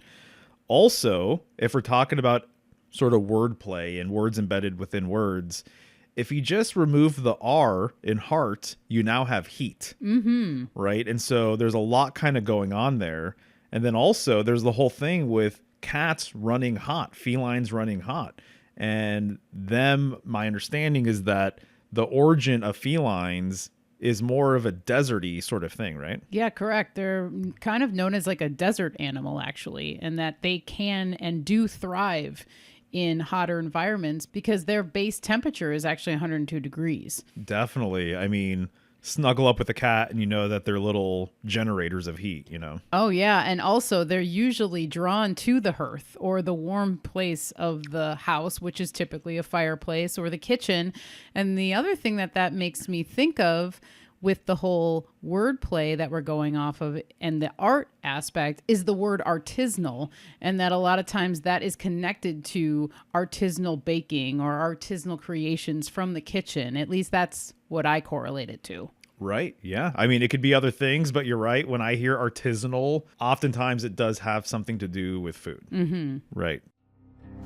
Hey guys, it's Mario once again. Just wanted to let you know that Michelle and I record companion episodes for all podcasts. So if you're looking for even more insights on Leo, keep an eye out for our After Hours release, where we continue the conversation and cover everything else we weren't able to get to in this episode. And as usual, there's always a lot to dive into. After Hours is for members only, and of course, we hope you consider joining. Become a member and get all the exclusives at symbolicstudies.com. And with all that said, back to the show. I mean, just to riff off of this for a second, if we're talking about the arts, I mean, food is perhaps the most ancient, primordial sort of art form there is, I would think. Obviously we have the visual arts, everything sort of artistic when you're creating it or you're putting something together, but food, we have such an intimate relationship with food that I think sometimes almost we take it for granted because of how readily available it is to us and just the abundance of foods too, that sometimes we don't classify it underneath like an art or like the arts, to your point. Yeah, I would agree. And it's so funny because we've talked about this throughout the years, but there's like this fine line between people becoming overly obsessed with food. And so there's the whole foodie thing, and it's like becomes the pleasure seeking element of that, which goes along with Leo, obviously. But I think that there's so many ways food can be looked at that you're not wrong, that the art aspect of it is kind of lost sometimes. Right. And what's also lost too is the medicinal aspect of food and the sort of health conscious aspect of food. Nowadays in the modern world, people just want things to taste good. Exactly. And that's their primary concern. Something I wasn't even planning on bringing up, but now that we're here, I might as well. A few of my resources talked about this, and then I saw a video about this recently. But how cats, specifically big cats like lions, can absolutely gorge themselves to an unbelievable degree. And I saw a large cat, a lion, and his belly was so big and it looked like he was about to pop, and he was breathing heavily and he was not going anywhere anytime soon. And what it was saying is that these lions, you live out in the wild. If there's a big kill, you have to take the opportunity while it's there to basically gorge yourself as much as possible. And they said literally the cat will pretty much be in a lethargic state like that for the next like 48, 72 hours. Wow. And so it looked like it was about to die from being overly stuffed. This was related in one of my books about how lions, they can have this overly indulgent sort of dynamic in that they hoard and that they crave and they lust after, and that it's not enough for them. This goes right in line with the shadowy stuff we were talking about earlier with like the tyrannical king or someone who's very egotistical. It's never enough. It's never enough for them. And so the Lion definitely can do that. And it's kind of funny because there's lots of memes about cats basically being very greedy. And they'll post a video or post a picture, and the tagline or the quote or the meme text will be something like, "This is the greed we were talking about in the Bible." You know, anyone who has a cat knows that they can kind of be selfish that way. We love them for it, but, you know, it kind of plays into this a little bit. Well, and to that point, it makes me think of especially domesticated cats. If you watch their habits, especially with hunting, sometimes they'll just hunt for fun. So they're going to find a rodent or a lizard or a snake or whatever is in that region, and they might just kill it just because they can, and they're going to throw it around and toss it around for hours. And that's actually part of their dynamic, and that's part of the mouse chasing game that they play, is that they almost want it in a state where it's hurt enough where it can move so that they can be entertained by the movement, which is going to stimulate them to go after them and what have you even more. Yeah, exactly. I mean, how perfect is this whole play dynamic with cats? That's a great point. And we love to play with them. You know, there's this whole industry now of cat toys and a million different products out there to keep your cats entertained, and they can't not go for it. They're just so programmed to basically chase anything or pay attention to anything that's moving. They easily get distracted. In fact, it's kind of funny. I know I've brought this up before, but there is this tale of Buddha's funeral. And all of the animals in the animal kingdom showed up to Buddha's funeral, except for one animal. Take a wild guess which animal did not show up to Buddha's funeral and why. It's the cat. Yeah, because the cat was distracted by chasing a mouse on its way to the funeral itself. So I think that's perfectly put and well played. That speaks to cat symbolism through and through. I'm also really glad that Katriena brought up the Sphinx and Sphinx symbolism briefly. Very appropriate. She was mentioning that it could be a hybrid between Leo and Aquarius, which I do think makes sense. Another consideration, however, is that it's actually a combination of Leo and Virgo. And this is something that people have talked about for a number of years now. This whole sort of dynamic could be sort of categorized under the quote-unquote riddle of the Sphinx. What does the Sphinx represent symbolically? It could potentially be encoding an old calendar system where the beginning of the year is Virgo and then the end of the year is Leo. So in one hybrid creature, woman and lion, you're getting the totality of the whole entire year. The first sign of the year all the way through the last sign of the year. So something to consider there. Very interesting. And that brings me to a quote I have here from the book Outer Space, in which they say, although some Egyptologists maintain the Sphinx at Giza has the head of an early king, a theory persists that the head on the great idol belongs to the Virgin. There you go. I find that very interesting because there's this whole thread throughout the whole thing with Leo that we've been talking about, with the woman, with the Virgin. What's the connection there? And then it also leads me to something you pointed out with Madonna and her song Like a Virgin. Right. And the music video that correlates to that song. And so there's that sexual energy too that comes through with this sign. Right, exactly. So if I'm not mistaken, Madonna's just another title for Virgin. And so we're talking about the Blessed Virgin, though. We're talking about the Virgin Mary. And it's really kind of fascinating to me. In that music video, the first time they show Madonna, she's leaning up against a pillar. Right. She's leaning up against a pillar, and then a lion comes in from off screen, I believe. And to me, I'm just like, wow, this is wild. She's the Virgin, the Madonna. She's being pursued by a lion, a physical lion, an actual lion in the video. And then also this guy is wearing a lion mask. So she's being pursued by the lion in several ways. And then she's leaning up against the pillar. So the symbolic matchmaking for that video is actually kind of brilliant. But yes, excellent points. I'm basically just repeating a couple of things that Katriena said, but I had not heard of the crackling dynamic with the aurora lights. That's pretty fascinating. I would love to hear that at some point. And then I had not considered Superman and his relationship with the sun either. And so I'm not the biggest comic book person, but that is really intriguing. And then also the whole thing with the sickle of Leo and some of the stars pointing towards Polaris, or it being used as a way to find Polaris. Very, very intriguing.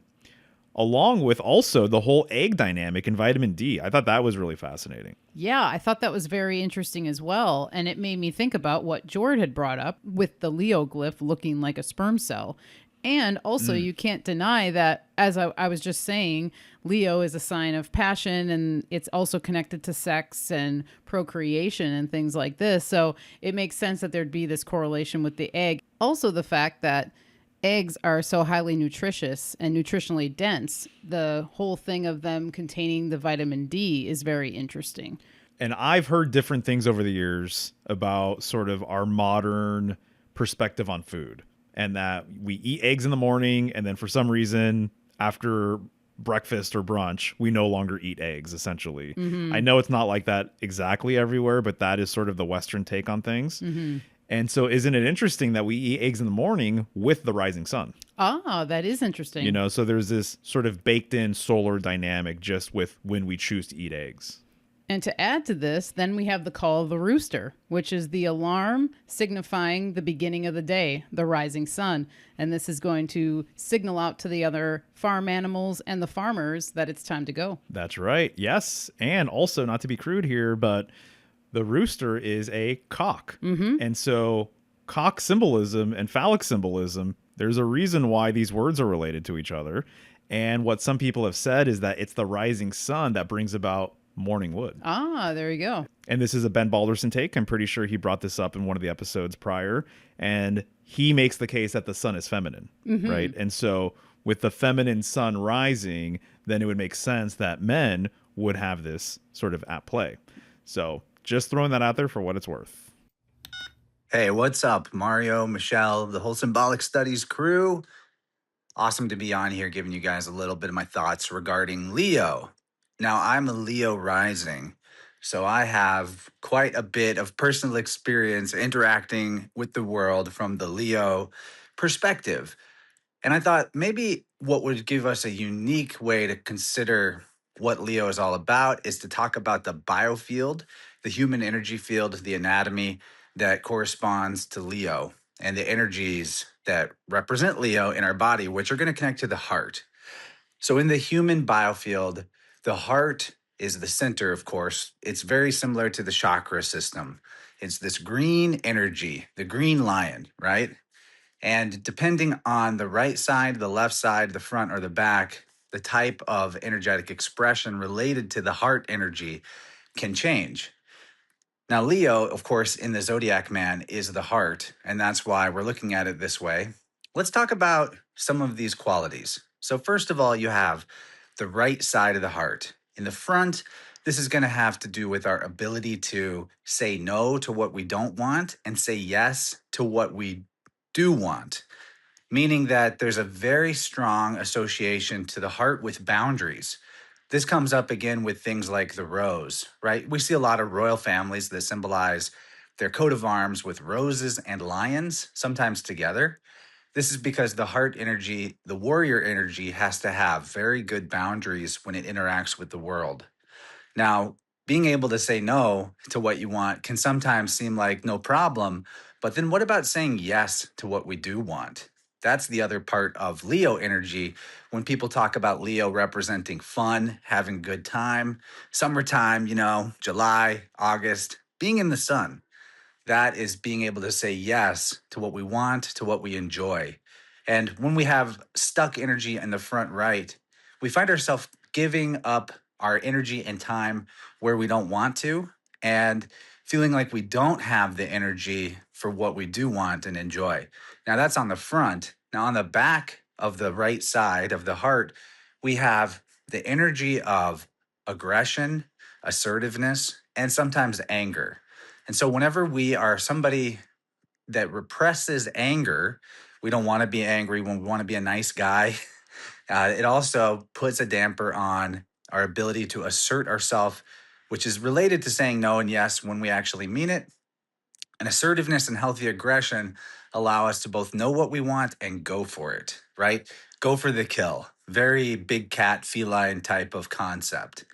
So the right side of the heart really speaks to this whole warrior energy that the lion can symbolize and the boundaries that come about with our warrior ability.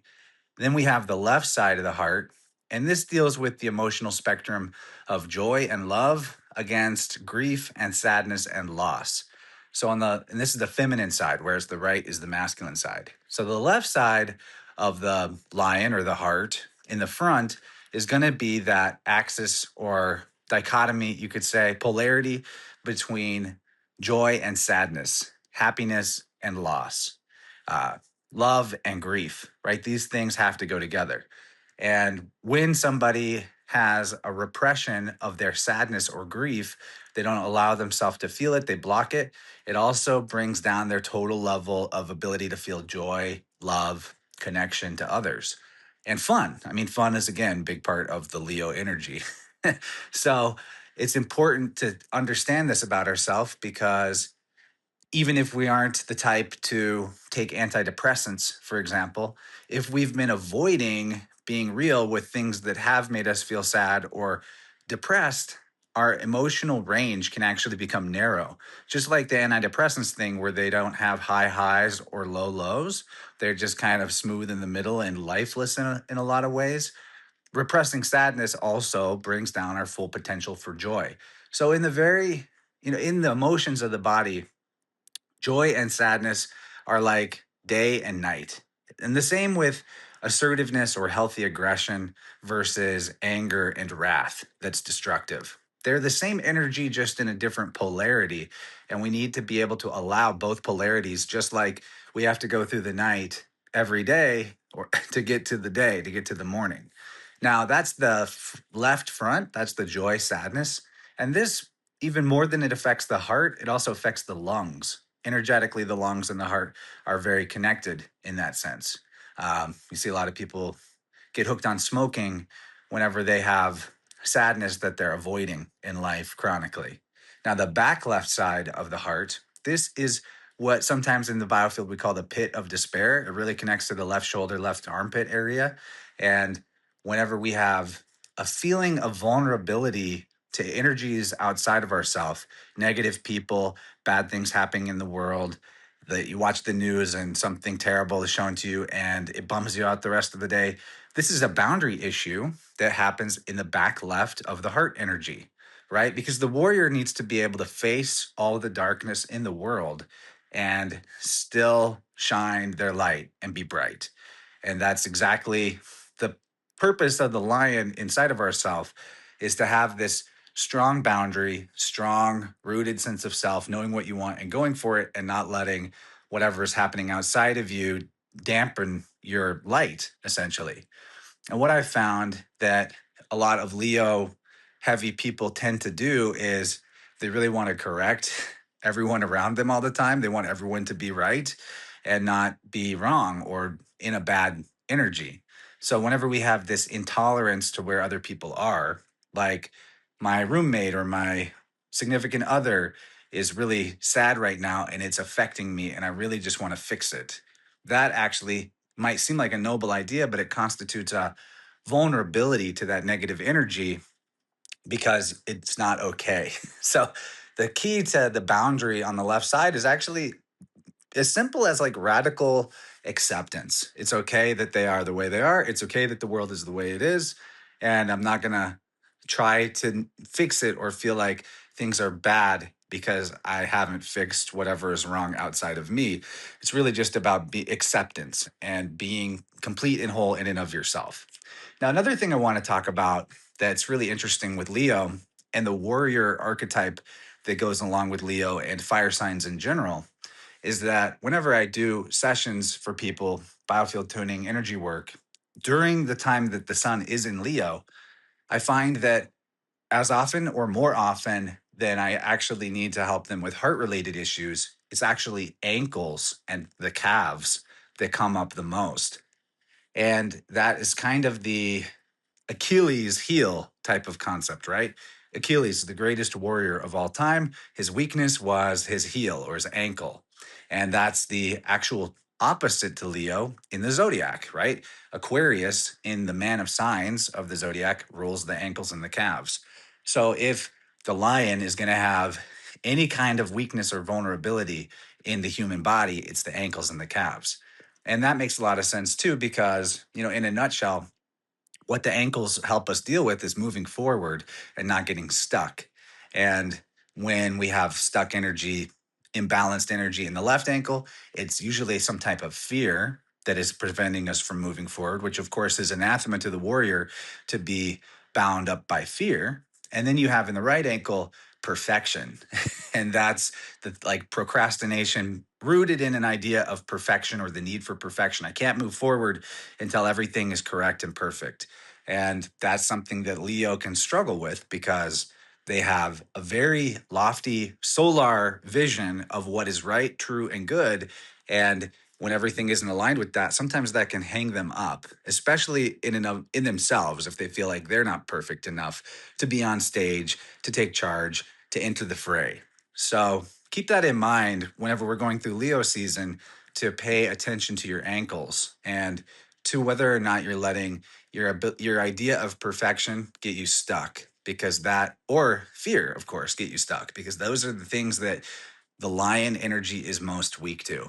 So hopefully that gives you some interesting insight to how the Leo and solar energy actually manifests in your body. It is leading us this time of year to be fearless and to be aggressive and assertive in a healthy way, and also not hide our feelings. I mean, Leo can be a very emotional sign, right? And that's because it's ruling the heart. And the heart is the main repository of both the energies of joy and sadness, but also anger and wrath. And in the positive polarity, that aggression that allows things to happen and lets you know what you want and gives you the drive to go for it. So thanks for listening to me ramble about this. Really enjoyed it. I'm actually on the beach right now on the Pacific Northwest, which is really exciting because in astrocartography, my sun line is right off of the west coast. So here I am, a sun-ruled person in my chart, right by my sun line during Leo season, with the full moon in Aquarius that just happened. And Jupiter magnifying all that sun energy conjunct with the sun right now. So it's a super exciting time. And I hope you guys are all enjoying the power of that lion, the sun, and its golden energy. Cheers. All right, Chance, thank you so much for that contribution there. Awesome stuff, as expected. I really love what you had to say regarding the heart and boundaries. Symbolically, this is very, very potent. As an example, we were talking about the sun card earlier, and famously, that card has a wall, right? Somewhere in the background. And then also, too, people have related the glyph for the sun, which obviously rules Leo, as the outer circumference of that symbol being a symbolic wall, and that the outer circle is protecting the inner sanctum of the dot. And so this is really potent and profound stuff, because what I found is that the inner sanctum deserves protection. It deserves some sort of guardianship, that not everyone should be allowed into your inner sanctum. I believe we got into some of this with Cancer symbolism.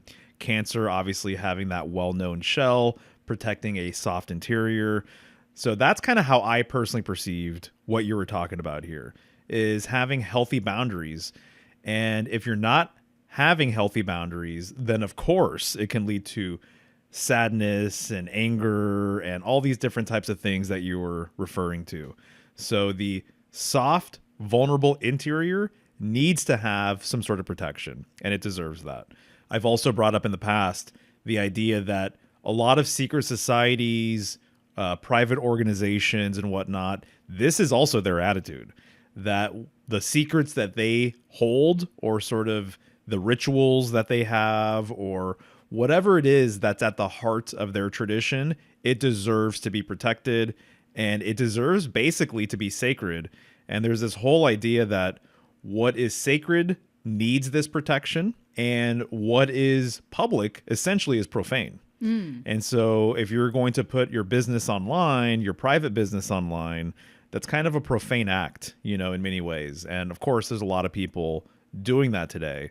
So I think that it's okay, basically, to have this boundary. I think it's okay to have secrets. I think it's okay to have an inner sanctum that isn't necessarily available to just anybody at any time. I'm also glad Chance brought up the relationship between the right side of the heart and the left side of the heart and how he sees that from a biofield tuning perspective. Very, very interesting. Also, really interesting, too, the whole thing that he mentioned regarding people who have a Leo sun sign oftentimes having ankle issues, and the ankle corresponds with Aquarius, its polar opposite sign on the ecliptic. That's pretty fascinating. It reminds me of the story of the lion who gets a thorn in its paw, and how that is sort of what it succumbs to at some point, and it needs someone else to take out that thorn. And so it's not the ankles per se, but it is the feet. And so it kind of reminded me of that little dynamic there. Interestingly enough, the green lion has been brought up a couple of times this episode as it relates to alchemy. It's not brought up as often, but there's also a red lion as well, which is pretty intriguing. And so I came across that reading some Julius Evola material, and he was getting into the red lion and what that symbolically relates to in alchemy. For people who are interested, they can look that up. Thank you so much, Chance. I always love your insights. It's nice to hear your voice. And I love how you connected everything here to the body and our health in general. You bringing up the red lion makes me think of a plant and a medicine that I think would be really good for people to think about during this time of year, especially if they are dealing with feelings that are more challenging, grief, sadness, and all these things that Chance was talking about. And that's St. John's wort. St. John's wort is known definitely for its ability to lift the mood, lift grief, and actually help you get to the bottom of what is causing grief, allowing you to kind of peer inside of your own self, getting to the root of some of the reasons why you might be feeling sadness. And the whole connection to red is that its medicine is red. The main constituent, hypericum or hypericum, is actually a red medicine, and it's one of the ways you can identify St. John's wort. When St. John's wort is tinctured or made into an oil, it becomes this brilliant red color. That's always so fascinating to me. It never gets old. For as long as I've been working with St. John's wort and making medicine with it every single year, every time I see that red color come out, it warms my heart. It really just brings some sort of joy to me. And I think it's just that, almost like what we were talking about earlier, the childlike wonder that happens or comes over you when you see something that's brilliant, that's almost otherworldly, that you almost can't really even explain it in words, how it makes you feel. That's what I think of when I think of St. John's wort. And I think that that's why it usually is correlated to helping people with sadness and grief. And then we have the connection to the red, which is our blood and our heart and all those things. So I definitely would recommend people looking into that if you are wanting to tap into remedies. And when you look at St. John's wort, it looks like a solar plant. I mean, the yellow petals of the flower, very solar. And then, of course, we know that it has the connection to the summer solstice or the 4th of July, you know, things like that. And so through and through, it's very summery. Yeah, and it is ruled by the sun. Right. Yeah, exactly. Another plant that comes to mind for this, which I'm pretty sure I talked about and featured in last year's Leo episode, but this is motherwort. This is another plant that is ruled by Leo. It's the Latin name for it is Leonaris cardiaca, which is lion-hearted, or some people refer to it as lion's tail. But this indeed is a remedy for feelings of sadness or grief, but really the feelings of panic that come from feeling sadness or feeling grief. The name motherwort really comes in strong because, in my opinion, what motherwort does is it brings you a sense of comfort that only a mother can. And that is one of its best attributes, I think. One of the other connections to the heart motherwort has is when you're actually looking at the plant itself. It has these tall vertical stalks, and on each stalk, there's sequential clusters of flowers that grow vertically. And it actually mimics kind of like the heartbeat that you would actually see if you were tracking the rhythm of a heart on a heart tracker, it kind of does that in its own right. And so that's always been something that stands out to me when I look at the plant, when you're looking at the correlation to the heart and the heartbeat itself. And shout out to our buddy Kyle Denton for imparting that information on me, because that is something now that every time I look at motherwort, I think of that. And it's totally right. And it actually points to the fact that motherwort helps to regulate the heartbeat. Ah, yeah, that's brilliant. I love that. Well, speaking of the heart and our emotions, Chance also brought up the fact that Leo is an emotional sign, which to me makes a lot of sense. And something I just want to relay about this, because this has kind of been on my mind for several months now once I read it. And it's so true. But we live in the Western world. We live in the modern world, which means basically that we live in a very action-oriented world. That a lot of people, they're just busybodies. And they're not really thinking about a lot of the things that they're doing. They're just doing things. And so we tend to prioritize in the West action over contemplation. This relates to the external part of the wheel, the circumference of the wheel, because it's always turning, it's always spinning, so it relates to action, whereas the center of the wheel relates to contemplation. And it's interesting that there is sort of both going on with Leo, which is seemingly the case with a lot of signs. You get opposing symbolism, almost paradoxical symbolism, or things like that. Same thing with the tarot. This happens all the time. But it's interesting because we're dealing with fixed fire, so constant fire, reliable fire, controlled fire as well. That's a huge part of everything here. And this relates to, as well, the lion in the strength card being controlled by the woman. Fire is a very action-oriented element as well, right? And even the glyph for fire is an upward triangle, which reminds me of the letter A for action, as an example. You know, I even think of the pyramid, you know, that there's some sort of connection between the pyramid being an upright triangle, a mountain basically being a symbolic large triangle in a way, and pointing towards the heavens, and fire having this action sort of multiplying dynamic associated with it, right? And then, of course, I just have to say this as well. Isn't it interesting that we have a roaring fire and then we have roaring lions? And they sound very similar, too. A roaring fire and a roaring lion shockingly sound very, very similar. They can, at least.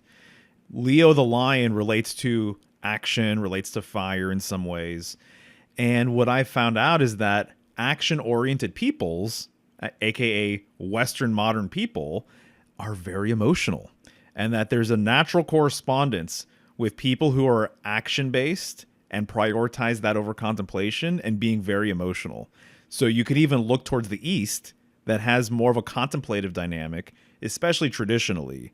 And I would say that there isn't as much of a emotional sort of thing. People say this all the time, that Americans are loud. Americans are loud, they're rude. I know one of the things we've talked about before is watching the Olympic Games, and you watch all these countries come out with all of their athletes. And most countries are very respectful, very subdued, pretty tame. And then the Americans come out and it's like a party. Yeah. You know, so we're a very boisterous, loud, emotional people. And so for Leo to be an emotional sign makes a lot of sense to me. And then I think this is kind of interesting too with the cowardly lion. And the cowardly lion, you know, he would be emblematic of Leo sort of losing its spark. Literally in the story, you know, he wants courage, right? And he's emotional. And so he's emotional throughout the whole entire movie. So I just think that's kind of a curious sort of thing there that I wanted to point out. Being overly emotional is actually a waste of your energy. Oh, sure. And I've read this multiple times, actually, in the Zodiac and the Salts of Salvation book. And every time it's brought up, it makes a lot of sense to me.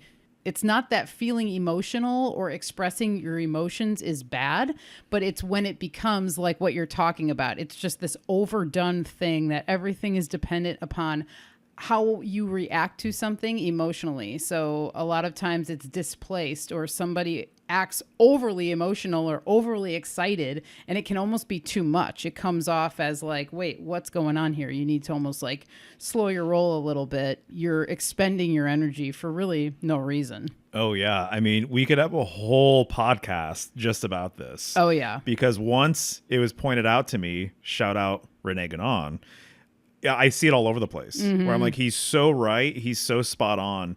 It's almost like this compensation sort of thing. Yes. And as a person who grew up here, obviously, I just kind of accepted it for what it is. But now I realize that I think people use sort of this overly emotional thing as a way to sort of substitute something else. Right. And I think that a lot of people think that the more emotional you're being, that somehow you're living life more, you're closer to spirit, something along these lines. I'm not quite sure exactly how to explain it, but I can definitely see the fact that we are definitely like this through and through for the most part.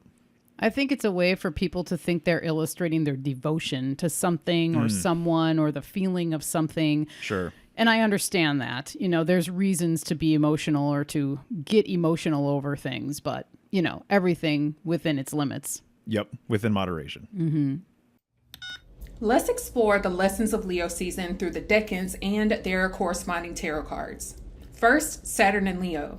The feminine energy we just left with the moon and Cancer in its third decan makes this abrupt transition towards structure, and the Five of Wands shows what that energy looks and feels like within self. Aleister Crowley describes this card in the Thoth Tarot deck as strife. Saturn's influence here brings restrictions and attempts to structure the passions and creative endeavors that Leo season shines light upon. And the limits Saturn imposes here can feel like this internal quarrel where our life force energy is misguided or it lacks clarity and direction. As a result, nothing gets accomplished and there is no forward movement here. But then Jupiter makes an appearance in the second decan. You see, Saturn sought out to provide Leo with the guardrails we initially resisted. Now, the Six of Wands shows the maturity that has taken place from the fighting adolescence in the card prior to celebrating our ability to mature and expand under a dedicated path in the Six of Wands. But hold on, before we get too comfortable here, sometimes that fire begins to dwindle within us, so who better to call on than Mars? The Seven of Wands shows our willingness to stand our ground, even when our shoes don't match. This card reminds us to strike, even when we don't feel fully prepared, or when that fire loses its strength. It takes courage and determination to breathe life into ourselves when it feels like our backs are against the wall. Just as Mars gave us that breakthrough and that push energy into the new astrological year with Aries, we are given once again that final push to continue on before we ground that energy in Virgo season. Thank you for listening. I'm Sierra. You can find me at tarotalchemy.com, and I hope this helps. All right, Sierra, thank you so much for that contribution there. Very cool. I'm glad you brought up this system, which when I first started learning about the tarot, I would look at these charts all the time, and admittedly, these things kind of come and go out of my awareness, and my interests change over time and everything else, but it's really an intriguing system if people are unaware. What she's referring to is the fact that each astrological sign has 3 decans, meaning that there's 30 degrees per sign, and that breaks down to 3 decans per sign. Funny enough, or interestingly enough, this equates to 36 decans throughout the year, right? 12 signs divided by 3 times 12, 36. And this matches up with the 36 minor arcana cards, if you're not including the court cards. So she's saying that the Five of Wands represents the first decan of Leo, the Six of Wands represents the second decan, Seven of Wands represents the last decan of Leo. And this is in contrast to Aquarius, where it's the Five of Swords, Six of Swords, Seven of Swords. When you do tarot readings for yourself or for other people, you can look at the decan wheel and see if there's any relationship between what was pulled and what time you're in. Fascinatingly enough, what I actually found when I was really paying attention to this is when I would do tarot readings for myself, oftentimes I would actually pull cards that represented the opposite decan that we were in. Ah. So if we're currently in the 5 or 6 of wands, I would pull the 5 or 6 of swords in Aquarius. So I was blown away, actually. This happened multiple times. So that's what she's referring to. And also just wanted to mention the fact that the 5, 6, and 7 of wands, or the 5, 6, and 7 cards in the minor arcana, are pretty interesting, because what you generally see is the fact that a lot of 5 cards represent sort of an impasse, some sort of block, some sort of struggle, some sort of hurdle, some sort of threshold that you have to cross through. And I kind of symbolically link this to the idea that we're dealing with 10 cards per suit, and the 5th card is in the middle of that base 10 sequence. So the 5th card is almost like the top of a hill or the top of a mountain or something along these lines. And it reminds me of the idea that the middle of any story basically has a plot, that there's something to overcome for the protagonist. And so the 5th card represents that. It's the same idea. There's some sort of bump in the road or some sort of tribulation that you have to go through. And so there is this blockage dynamic generally with the 5th card, which is overcome in the 6th card. That the 6th card represents sort of victory over that issue or problem. And then I found that a lot of the 7 cards kind of represent this isolation sort of dynamic. But there is sort of this interesting dynamic there between the 5th, 6th, and 7th cards of the minor arcana. Hi, namaste. I will do my best to speak in English because I'm Spanish. So for me, as a Vedic astrology student, Leo is the seat of the throne of the ancestors. In the nakshatra, in the star named Magha, Magha, Magha nakshatra. So when someone has a Leo sign, moon, sun, or ascendant, it means that especially you have to do some ancestral work to receive the blessings of your family, because they want to be honored.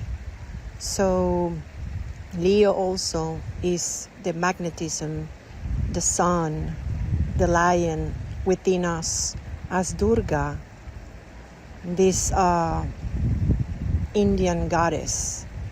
It's an energy of courage. And it's my sign. It's my sun sign. Blessings. All right, Michelle, thank you so much for that voicemail. Very cool. I love what you said regarding Leo from a Vedic perspective as the seat of the throne of the ancestors or ancients. That is fascinating to me because you also brought up Durga. And people who study this pantheon will know that Durga most often is seen riding a lion. So literally, the lion is the seat or throne for Durga. Ah. So there's a whole line of goddesses that can be seen riding or standing on top of lions. This is not uncommon. I would say maybe a more modern but still pretty ancient version of this would be goddesses who are being pulled by lions. You know, very similar. To me, it's not unlike the woman in the strength card taming the lion. Based on my information, I think that this idea of woman taming the lion, being in control, the lion being subordinate to her, Durga may be the oldest version in the world of this, of a woman basically riding this lion.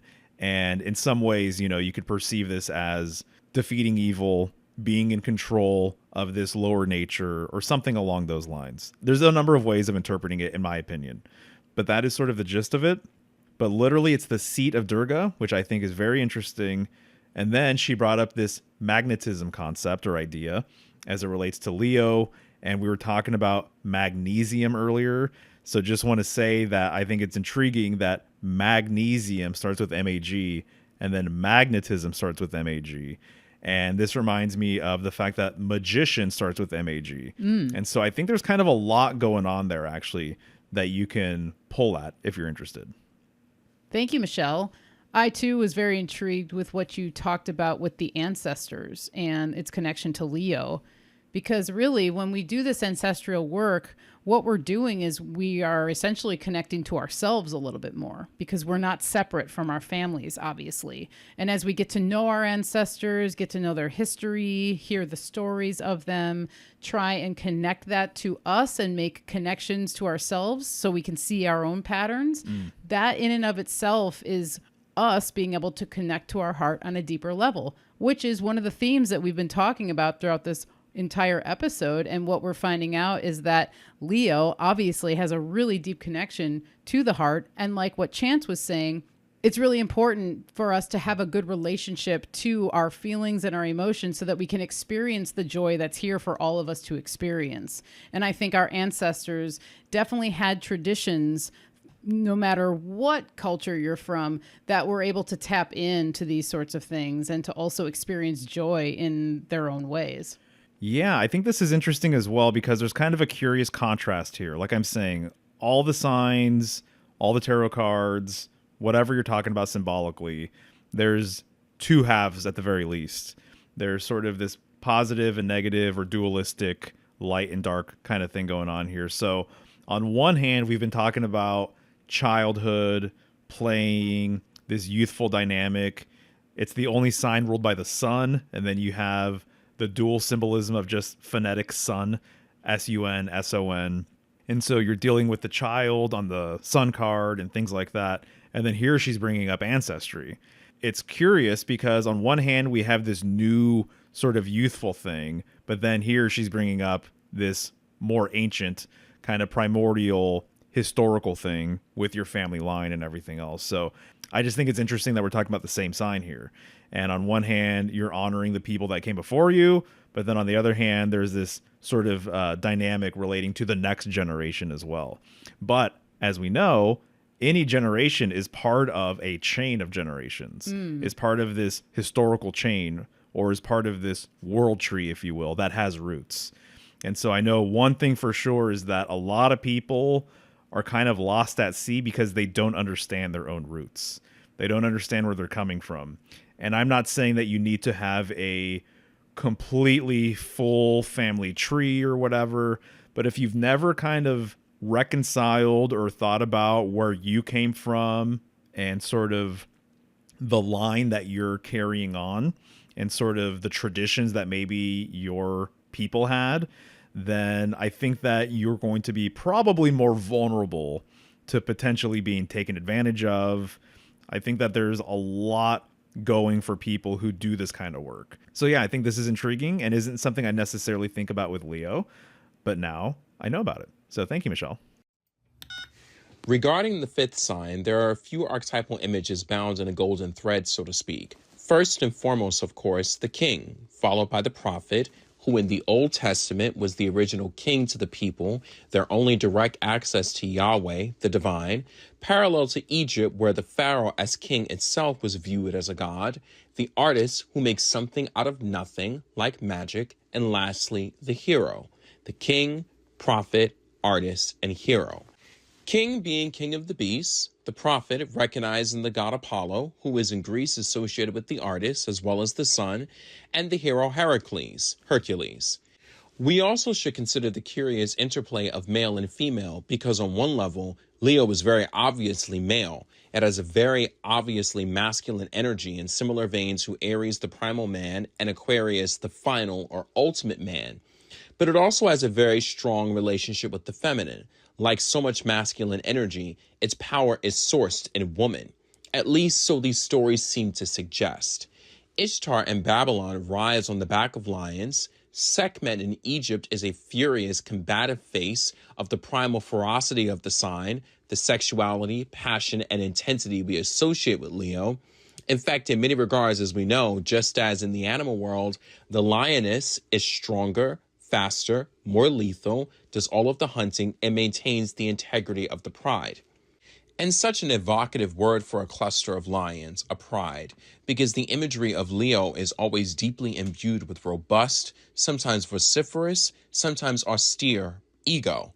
Again, this association with kings, with the royal. But if we touch back to the hero specifically, we have to discuss Heracles, who wears the lion's skin. As his first labor, Heracles is sent to fight a monstrous lion. He's a fascinating character because he is the ultimate hero, supposedly.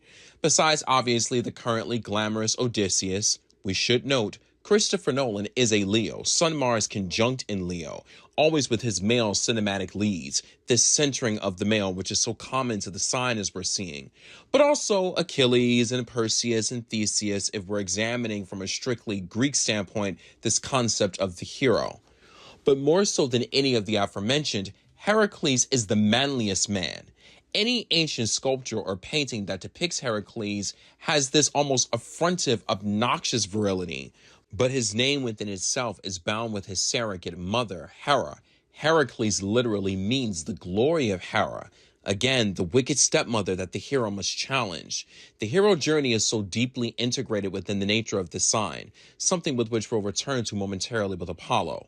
Heracles, like Apollo, has the endangered infancy. Heracles has the tyrannical parent he must battle, and he faces a slew of monsters.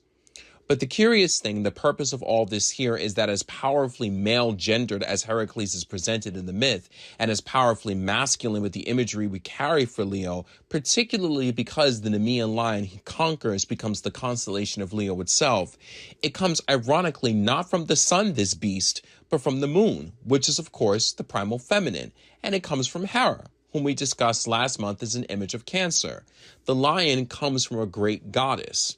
Its hide is impenetrable, and Heracles has to wrestle against it with his bare hands to defeat it. He loses a finger in the confrontation, yet afterwards he wears its skin as his armor. So there's a deeply emphatic image for the strength and invulnerability, the invincibility of Leo. If we take that image further with Apollo and we consider once again the endangered infancy, we discussed Artemis last month, and Artemis is Apollo's twin, which is another dichotomous image within itself, because in so many regards, Artemis and Apollo are two sides of the same coin, the moon and the sun, Cancer and Leo, woman and man telling one story between these two signs, but also Artemis helps birth Apollo. She is like a mother, while also his sister. But Apollo and Artemis are also sometimes depicted tacitly as enemies. The same figure whom Artemis curses, Apollo will avenge. Apollo is birthed through danger. His mother, Leto, is persecuted by the goddess Hera, who sends a gigantic snake to hound pregnant Leto in her labor as she carries these divine twins.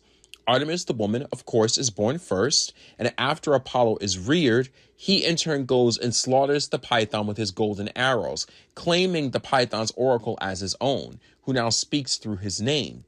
Apollo is a literal dragon slayer. He claims her divinatory authority. He becomes a god of prophecy through a conquering of the feminine, the oracle itself being an image of intuition, of inner insight. He maneuvers something similar when he makes the fates drunk to save the life of a king. Again, kings, men. Apollo, protector of young boys. Not girls, not queens. His oracle says, "Know thyself," which touches back into the solar imagery, the sun being the self at the center symbolized in the horoscope. So Apollo is always the source of divine foresight amongst the Olympian pantheon. It's not the wisdom we associate with Zeus, and thus Sagittarius and Jupiter, the other fire sign. It's oracular. It's something within that gives Leo profound centeredness, allowing for powerful knowledge.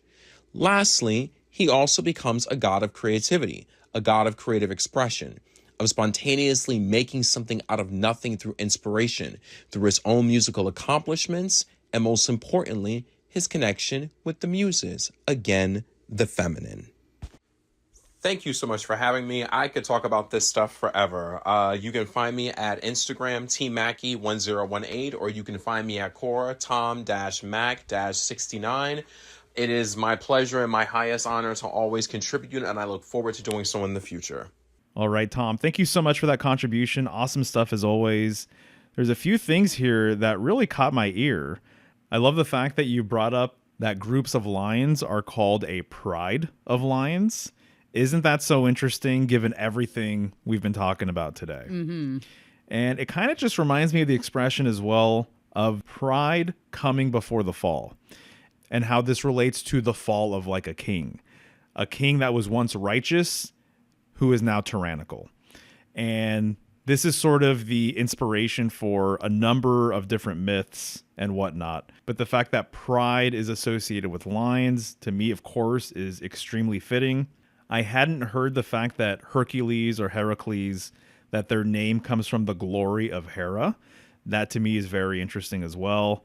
And everything you're saying regarding these masculine figures and their true power, or the source of their power, is from woman, obviously lines up with so much of what we've been talking about today. And lastly, you bringing up dragon slaying and a dragon slayer is so potent and important and really connected to a lot of what we've discussed.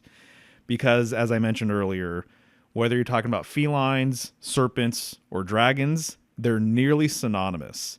So when I see the strength card and a woman is taming a lion, this is no different than someone slaying a dragon. This is no different, in my opinion, than Durga riding a lion as well. So, of course, there's actual differences there. I wouldn't say they're exactly the same, but they're speaking to a very similar principle, which is slaying evil, taming evil, something along these lines. And dragon slaying in general is such a huge topic as well. In fact, one of our friends let me borrow a dragon slaying book, and it was just talking about all of the myths that relate to dragon slaying and what that's really all about. And it kind of comes around full circle when you notice there's actually a number of depictions of the Virgin Mary, and as I'm saying in the strength card, you're talking about Virgo, there's a number of depictions of the Virgin Mary slaying a serpent. Usually she's holding a really long cross, and the tip of the cross, the bottom portion of the cross, is penetrating the head of a serpent. Same symbolism. So I think it's very appropriate to bring that up, and I'm glad you did, because it wasn't what I was thinking about at all, but it makes all the sense in the world and really ties in with this conversation nicely. So thanks for all of that. There's plenty more to chew on. We're looking forward to hearing your thoughts for the next episode. All right, guys, that's going to do it for today. We'll see you soon for an episode on the symbolism of Virgo. Thanks, everybody. This concludes Symbolic Studies episode 21, which we recorded on Tuesday, August 4th. Fun stuff, as always. Many thanks to everyone who contributed a voicemail this episode, whether you decided to submit something on your own or by request. We're honestly, truly grateful, and you guys make the show what it is. Jord can be found on YouTube and X under the handle Jord.